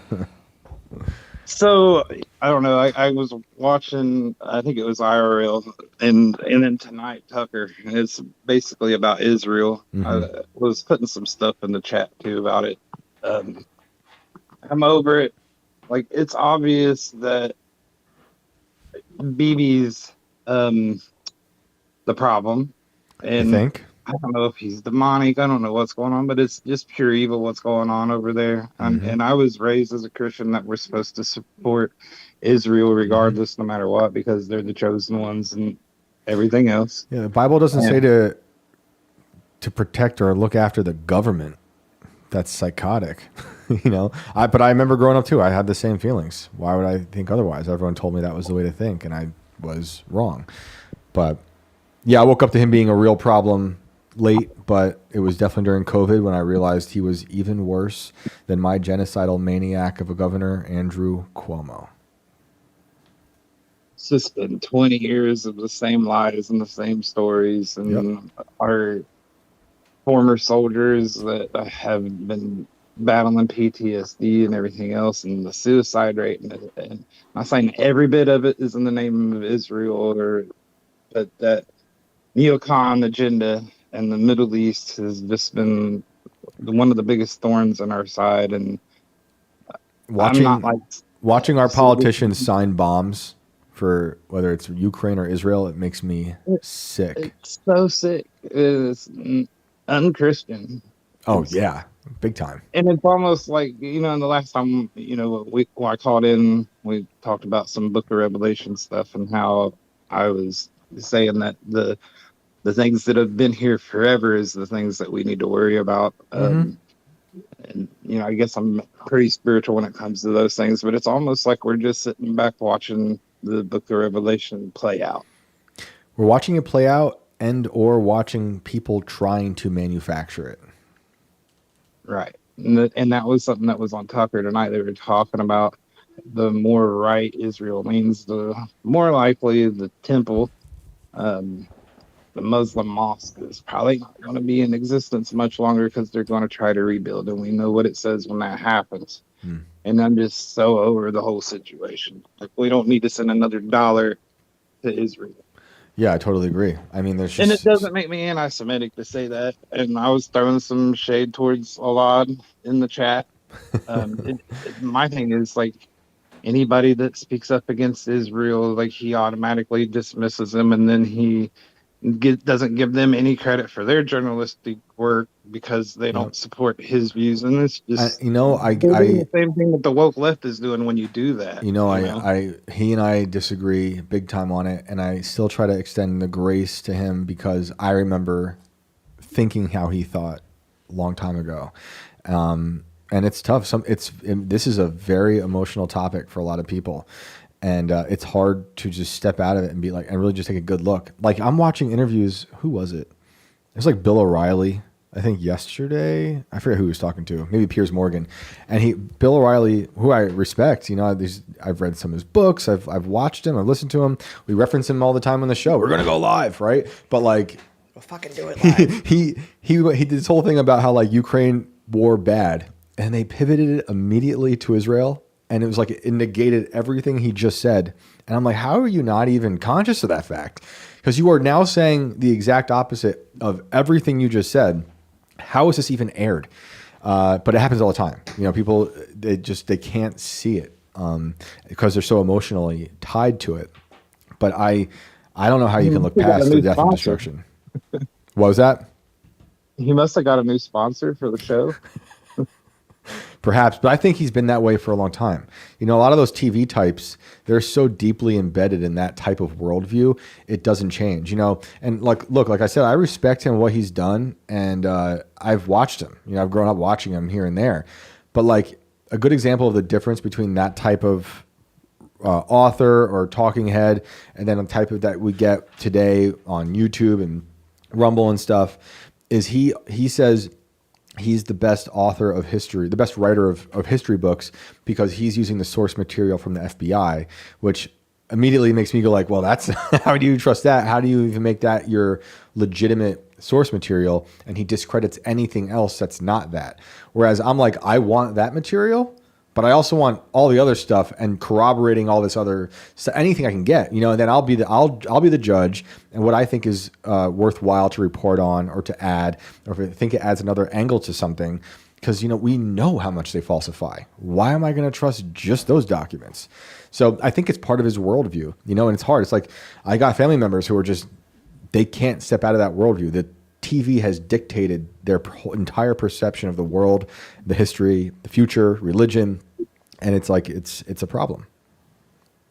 Yeah, and I think Tim was running some like stats that it's mostly the boomer generation right now that still has that high support, and the younger generations less and less support Israel. Yeah. at least with the current regime that's in place there. But the thing is, he's pushed that country so far to the right that whoever replaces him isn't going to probably be much better. Yeah, So, and the other thing that I think goes underreported is it's hilarious to me when you get called anti-Semitic for even questioning Israel, but there's a ton of most Orthodox Jews who really do read their Torah. They don't believe Israel should even exist now because they think it's heretical for Israel to exist as a state until their Messiah comes. Clearly, we know they don't believe in Jesus. They're waiting for their Messiah.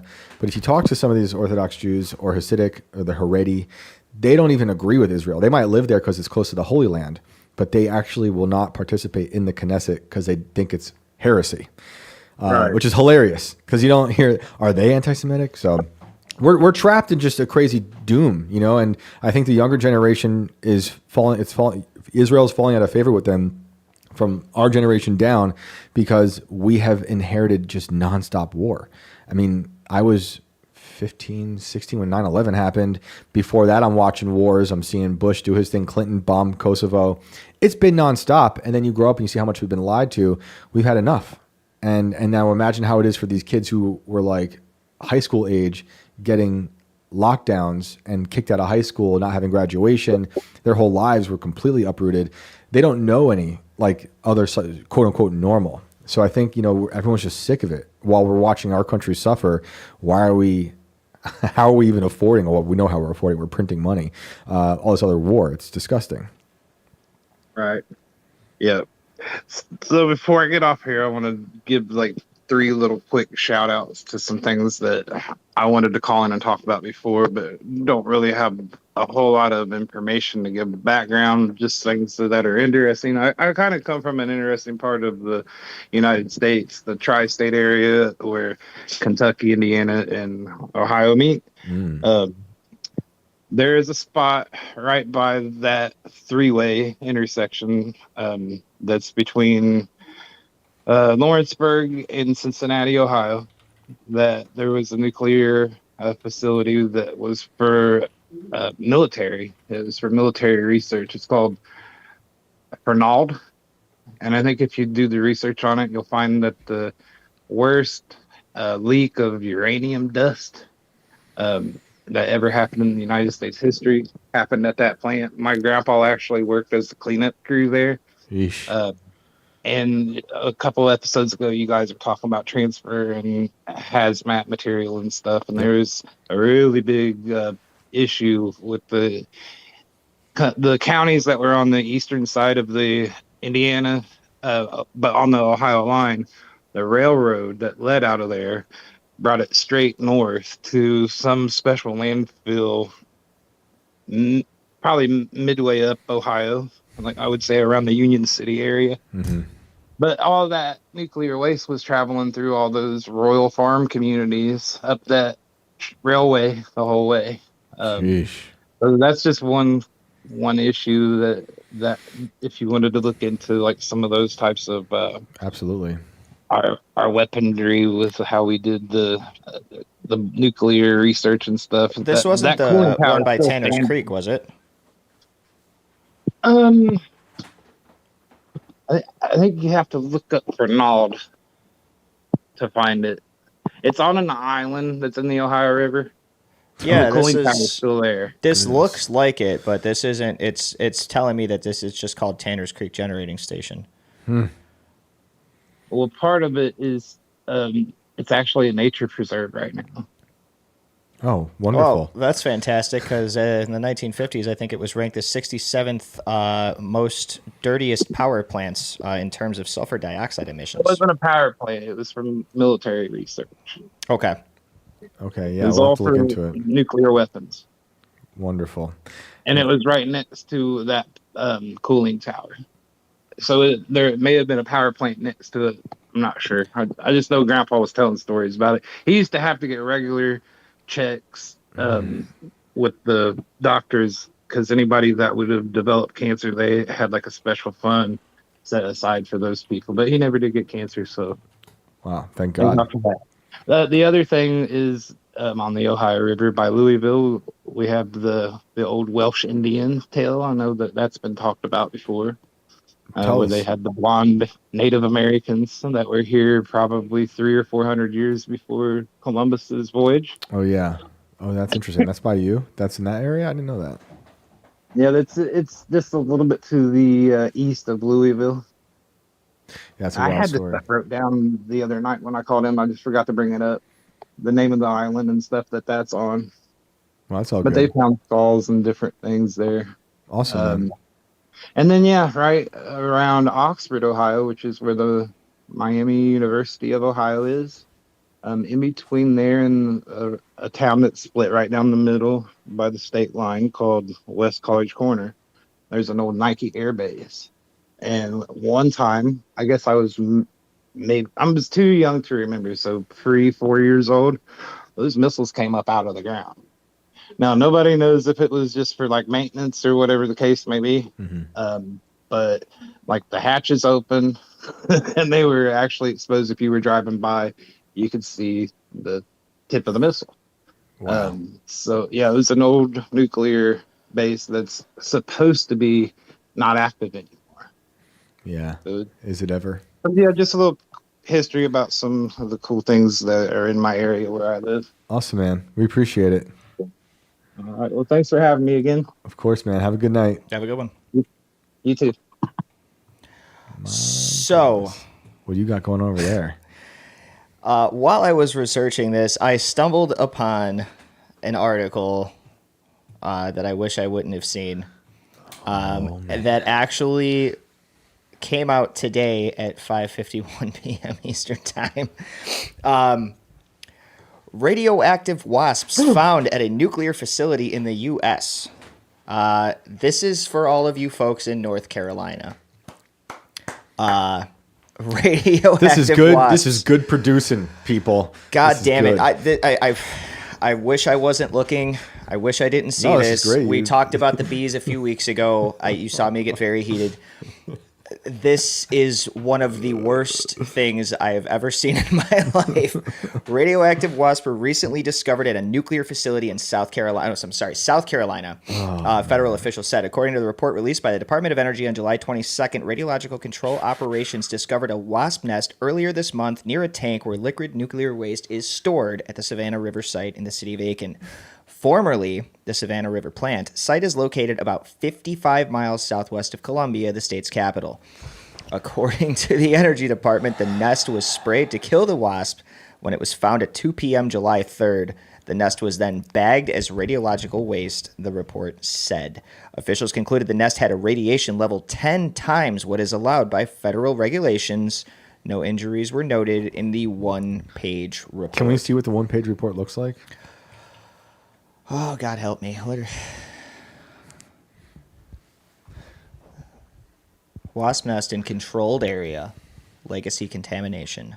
722. Wow. Hey, there's a number. Like the call? Yeah. Laboratory site organization. See if this Rhonda, is- Amanda, John. Help me, Rhonda. Help me, Rhonda. Help me, Rhonda. What is the names? People These are go down. laboratory site or organization, facility manager, Oh, okay. I see that. Yeah. originator, transmitter, authorized classifier. There are several contacts on this thing. Okay. Evaluation is no further action required in the field. Okay. I feel like there's probably more. Yeah. There usually is. It doesn't look like they treated this like this was just another thing that just happens from what I'm understanding here. 2025 is so crazy that radiological, what is it, wasps? You can't even see this because it's all the way at the bottom and it's cut out of the pip. But Yeah, I'm the missing HQ summary is only about a paragraph long. And it basically just tells us the same thing. RCO probed the nest and discovered it was probing 100,000 disintegrations per minute. Oh, man. / 100 square centimeters beta/gamma. The contamination level is greater than 10 times the total contamination values in 10 code of Federal Regulation 835 Appendix D. The wasp nest is considered an on-site legacy radioactive contamination not related to a loss of contamination control. How did you come to the determination that there was no loss of contamination control? These are bees. I mean, they think because they found the nest and got it out of there. I mean, I don't know. We could be on the cusp of witnessing the first actual Marvel superhero being born after being stung by a radioactive wasp. Well, DMC is saying a whole neighborhood becomes toxic Avengers. Renee says your arms turn green and it falls off. The delay in reporting, which I also was going to bring up and is listed here in the HQ summary, of about 3 weeks before they made this public. The delay in reporting was to allow time for reviewing previous wildlife contamination for consistency in reporting area criteria. No further action was required in the field. There is no impact from event on other activities and operations. What about the public? There's definitely other contaminated things there. Like, the people. Radioactive people. This was a wasp nest Radioactive reading 10 deer. times the total contamination values against the code that regulates this kind of shit. Pax Cassandra says we all gonna be bees. Yeah, this is how it happens. Man. I am so unhappy that I found that article. Well, maybe they can weaponize these against those bees that China's made. Were they drones? What were those bees? I forget that story. They were drones, weren't they? Were they bee drones or was it something else? They were weaponizing. Yeah, bees they against were. us. They were. I'm pretty sure they were bee drones, weaponized to some degree. Tony Dan said, Because I remember that being the scariest thing that I had ever heard up until this point. Well, now this is worse. I'd say this is worse. But this is America. We do things better. We have contaminated, radioactive wasps, bees, probably deer, cow, everything we eat. What, you say we can't have nuclear bees? I'm sorry, I thought this was America. Yeah. I thought this was America. It's in the Constitution. You can have radioactive wasps. Don't take that away from me. Fallout Boys, like McKinnon says. At least we're going to laugh as we all become radioactive mutants. I'm not sleeping tonight.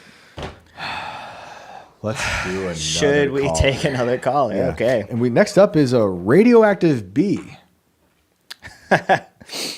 Let's go to Terrence R., who also listed his phone number in the name, which I will not utter here for anonymity's sake. Terrence, you're on the show. What is up?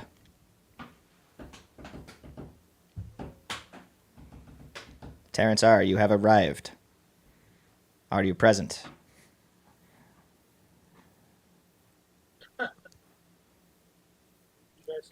Yes, you're faint. You are insanely you quiet. are in another room than your phone. You are very far away. Can you hear me? Only We can just hear barely. you, but you are in another dimension. It sounds like you're in a closet in the hallway.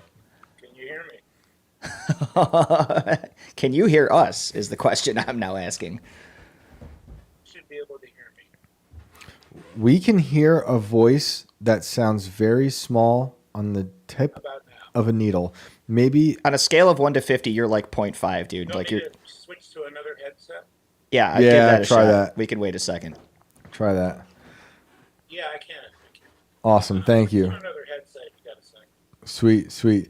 The big scrub says, "How long until honey will be GMO?" Man, they already got that. Yeah, we had a super in here somewhere, didn't we? It's probably gone now. Yeah. So was it most of Stalin? Russia does have nuclear weapons specifically for earthquakes. David Flora plugged the DC Comedy Loft show this Saturday, which I forgot to do, so thank you, David. Tickets on sale at dccomedyloft.com. Culture War Live. We have Michael Malice and Angry Cop out there this weekend. I will be your MC. Come hang out. It's going to be dope. Mosif also says, look up the Brittany Woods case in Baldwin County, Alabama. Absolutely disgusting. I'm afraid, honestly. Yeah, I'm going to find more radioactive animals, I think, if I look anywhere else on the internet right now. Oh, geez, I already hate this. The catch-up lag on the YouTube chat, man. It's a missing kid thing. Brittany Wood's disappearance and why her mom is holding out hope for answers. It was just from June of this year. Oh, man. I'll just read some of this while we wait for this gentleman to enter our dimension. In May 2012, Brittany Wood vanished from her hometown of Mobile, Alabama. Her disappearance would soon uncover a horrifying secret lurking close to home. As the search for Brittany intensified, investigators stumbled upon a disturbing revelation: a sex abuse ring involving several members of Brittany's family. Now investigative reporter Kristen Thorne further explores Brittany's disappearance as part of the new true crime video series In Touch Investigates. Brittany's mother, Chessie Wood, was one of several family members charged in connection with the sex ring. Prosecutors say she was involved and charged her with child sex abuse. Wood denies any wrongdoing and says she didn't know any of this was going on, and she ultimately pled guilty to a lesser charge of reckless endangerment. Instead, she claims to have accepted the plea deal because being in prison wasn't going to help her find her daughter. I have been going through court for 3.5 years, and my lawyer never wanted me to plead out. He was totally convinced with all his being that he'd beat this case with no problem, Wood exclusively tells In Touch. But I didn't know how much longer they were going to draw it out, and I just wanted to get to the woods with my kid. So everything else just didn't matter. Even that, at that moment, it mattered later, but at that moment, I just had to get back to find Brittany. She could be hurt, she could need help, and just every time I went to court, they'd say, reset, reset. This looks horrible. Any luck with... Terrence, how we doing? Not yet, apparently. I'll continue just a little more of this. Brittany was last seen leaving home around 7:30 p.m. wearing blue jean shorts, a blue t-shirt, and white flip-flops. Cell phone records gathered by detectives handling the case would later reveal the 19-year-old was at the property of her uncle, Donnie Holland, who authorities believe was a ringleader of the abuse ring. Ultimately, Wood believes that Brittany's uncle murdered her. Within a day of Brittany disappearing, Holland was found with a fatal gunshot wound to the head. Police ruled it a suicide. Inside his car, police discovered Brittany's cell phone battery and her handgun. In the months after the young mother vanished without a trace, nearly a dozen of her family members were arrested. Jeez. And some were prosecuted as part of a child. What the hell? I mean, we just read the story from Alabama, the other thing that happened. With they rescued those kids. I said it in the beginning of the show, right? The 3-year-olds that were getting abused. Insane. We're all searching for her right now. We're setting up another search in Styx River, and I just wanted to tell families, are you serious? Is there a Styx River in Alabama? Sweet home. Styx River. So that might also remind the people of the river Styx from Greek mythology, particularly known as the river that forms the boundary between the world of the living and the underworld, ruled, of course, by Hades. It's a river of oaths, and the gods themselves swore its waters, making it the most binding oath.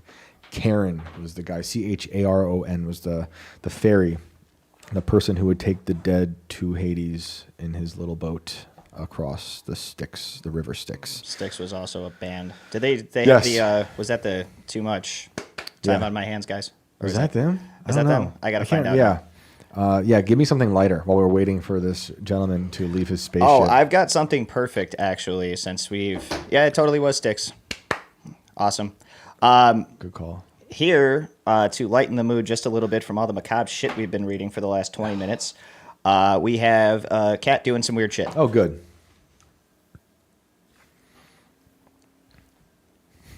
Do you think this is Ghost Cat? Or is this just a cat I'm gonna say being a cat? If you've normal had cat. cats like I've had, this is absolutely 100% normal. I have woken up like that multiple times. I've had many cats. This is cat stuff. This is not paranormal cat. This there's is a person just there? jag off midnight cat, in my opinion.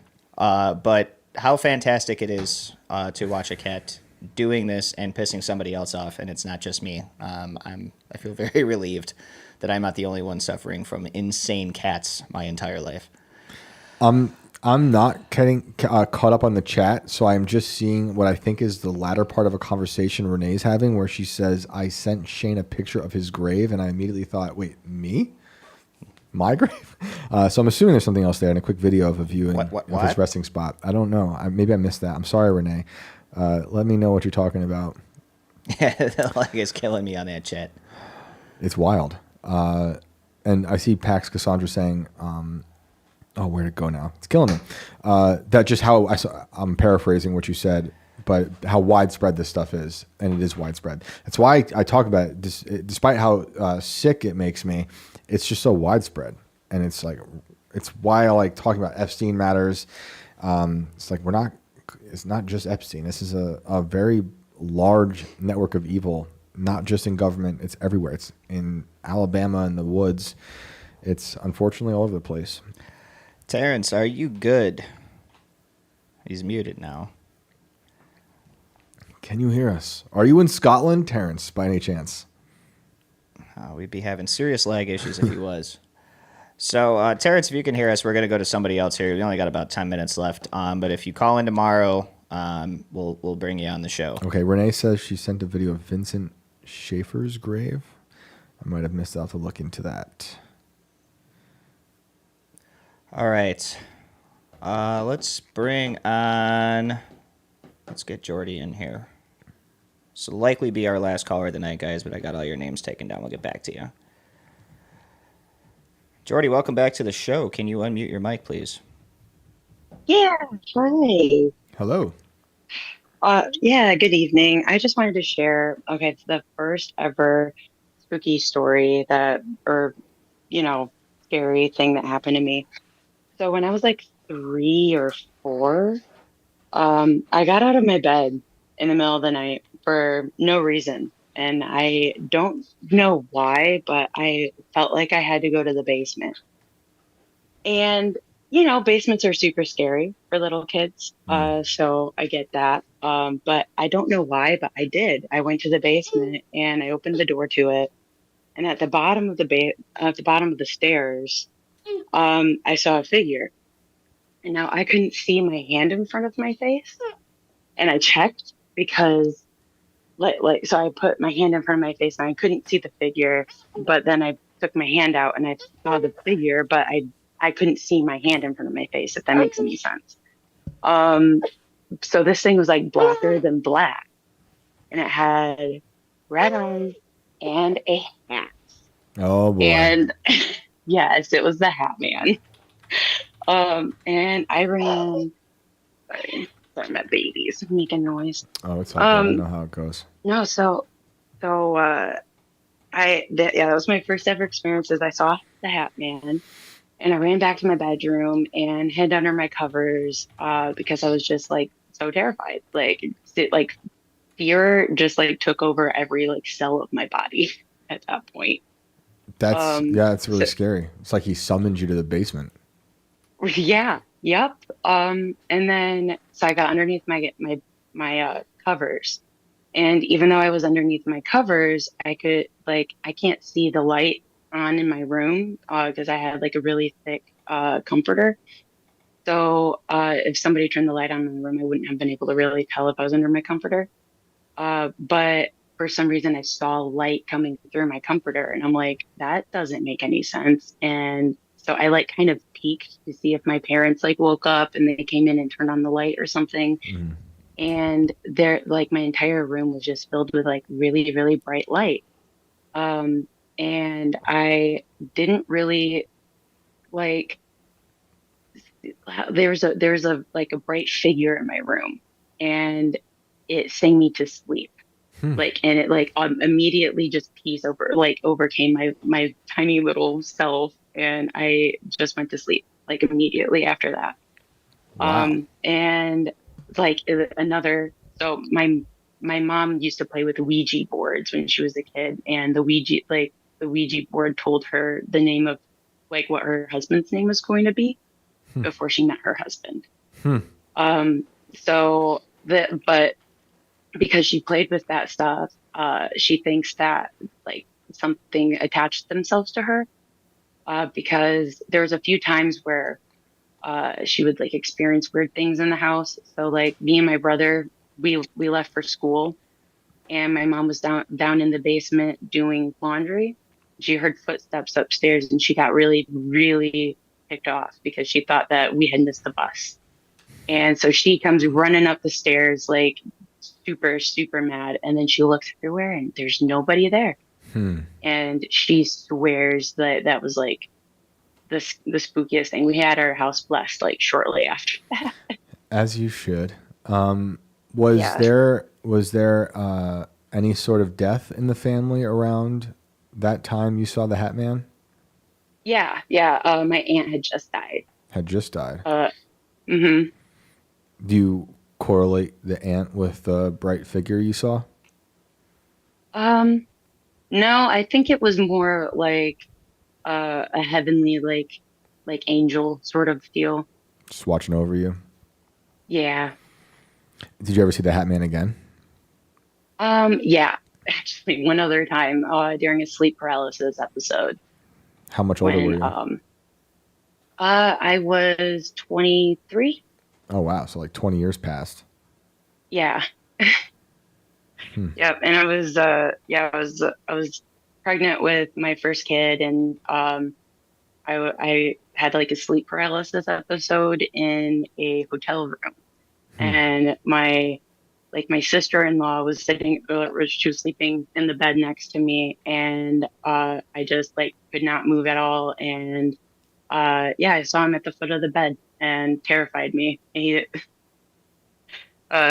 so that was fun. Did anything traumatic but happen in your life around then, before it happened? If you don't mind me asking. no, nothing. I don't know. Because he always seems to Wouldn't say appear around like weird traumatic or death times. Yeah, I don't remember anything happening during that time. Did you have a history of... Oh, you know what? Oh yeah. No, Yeah, go there ahead. was something that happened. My uncle died. Interesting. Who I was really close to. Was it an uncle married to the aunt who died when you were 3? Or No. another uncle? Yeah, it was another uncle. Okay. He ended up during COVID, when all the lockdowns happened. Mhm. The gym was what kept him sober, Mm. and so when the lockdown happened and he wasn't allowed to go to the gym anymore, and he was even a personal trainer, so he lost his job. He just totally relapsed, and because he didn't have any tolerance or anything, he thought that he could go back to what he was doing, and he overdosed. Ugh. I'm sorry. That's terrible. That's why I will never forgive those people for doing that to this country. It's Same. I won't horrible. ever. Never. It's just Nuremberg trials. Well, that's 2 crazy Hatman stories. And you're fine since? Yeah. No Hatmans? Hatmen? No Hatmans. Good. Well, thank you for calling in. Yeah. We appreciate that. And have a great night. Yeah, you too. Awesome. Thanks, Jordy. Thank you. Ooh, the Hatman. So, I reposted out of context here just because it was hilarious, but I totally pinned Renee's comment about your grave thing up at the top of YouTube. I'm pretty sure she did actually drop a name right before it, but I lost it. It was like because his chat is out of control right now. Vincent Schaefer. Yeah. Right? Yeah. Yeah. But I like the context of it by itself. Yeah. I was like, is Renee threatening me? Shane a picture of his grave and a quick video of a view of his resting spot. She got prophecies now? I mean, amazing. It's either a prophecy or it's intent to kill. I'm laughing. Something tells me we'll find out soon enough. Yep, that's right. Man, oh man, Vincent Schaefer. I will look it up. Renee, where did you send it? If you don't mind letting us know in the chat. I don't think I've seen it yet. I also, in Rumble, pinned Antonius's chat, which says, Brandon Shirt, The Final Frontier, Captain's Log. That's amazing. So I'm just going to start replacing, when we're done for the night with calls, I'll just throw the pin message will just be a randomly selected crazy-ass chat from you guys. So that's great. We'll start doing that for the last 5 or 10 minutes if we can get to it. Seems fun. Oh, man. So we got a couple minutes left. Is there anything we did not cover? Let me look. I think we did it. I I sent you everything. Yeah, we did the attack drones. I got the cat. Of course, really quick because we can't not touch on it. Of course, Ghislaine Maxwell wants immunity or a pardon before congressional deposition. Yeah. I don't even want to open that can of worms. We knew it was coming. Well, I'm gonna float this idea now. Just because I said it last night. I'll float it out there just because.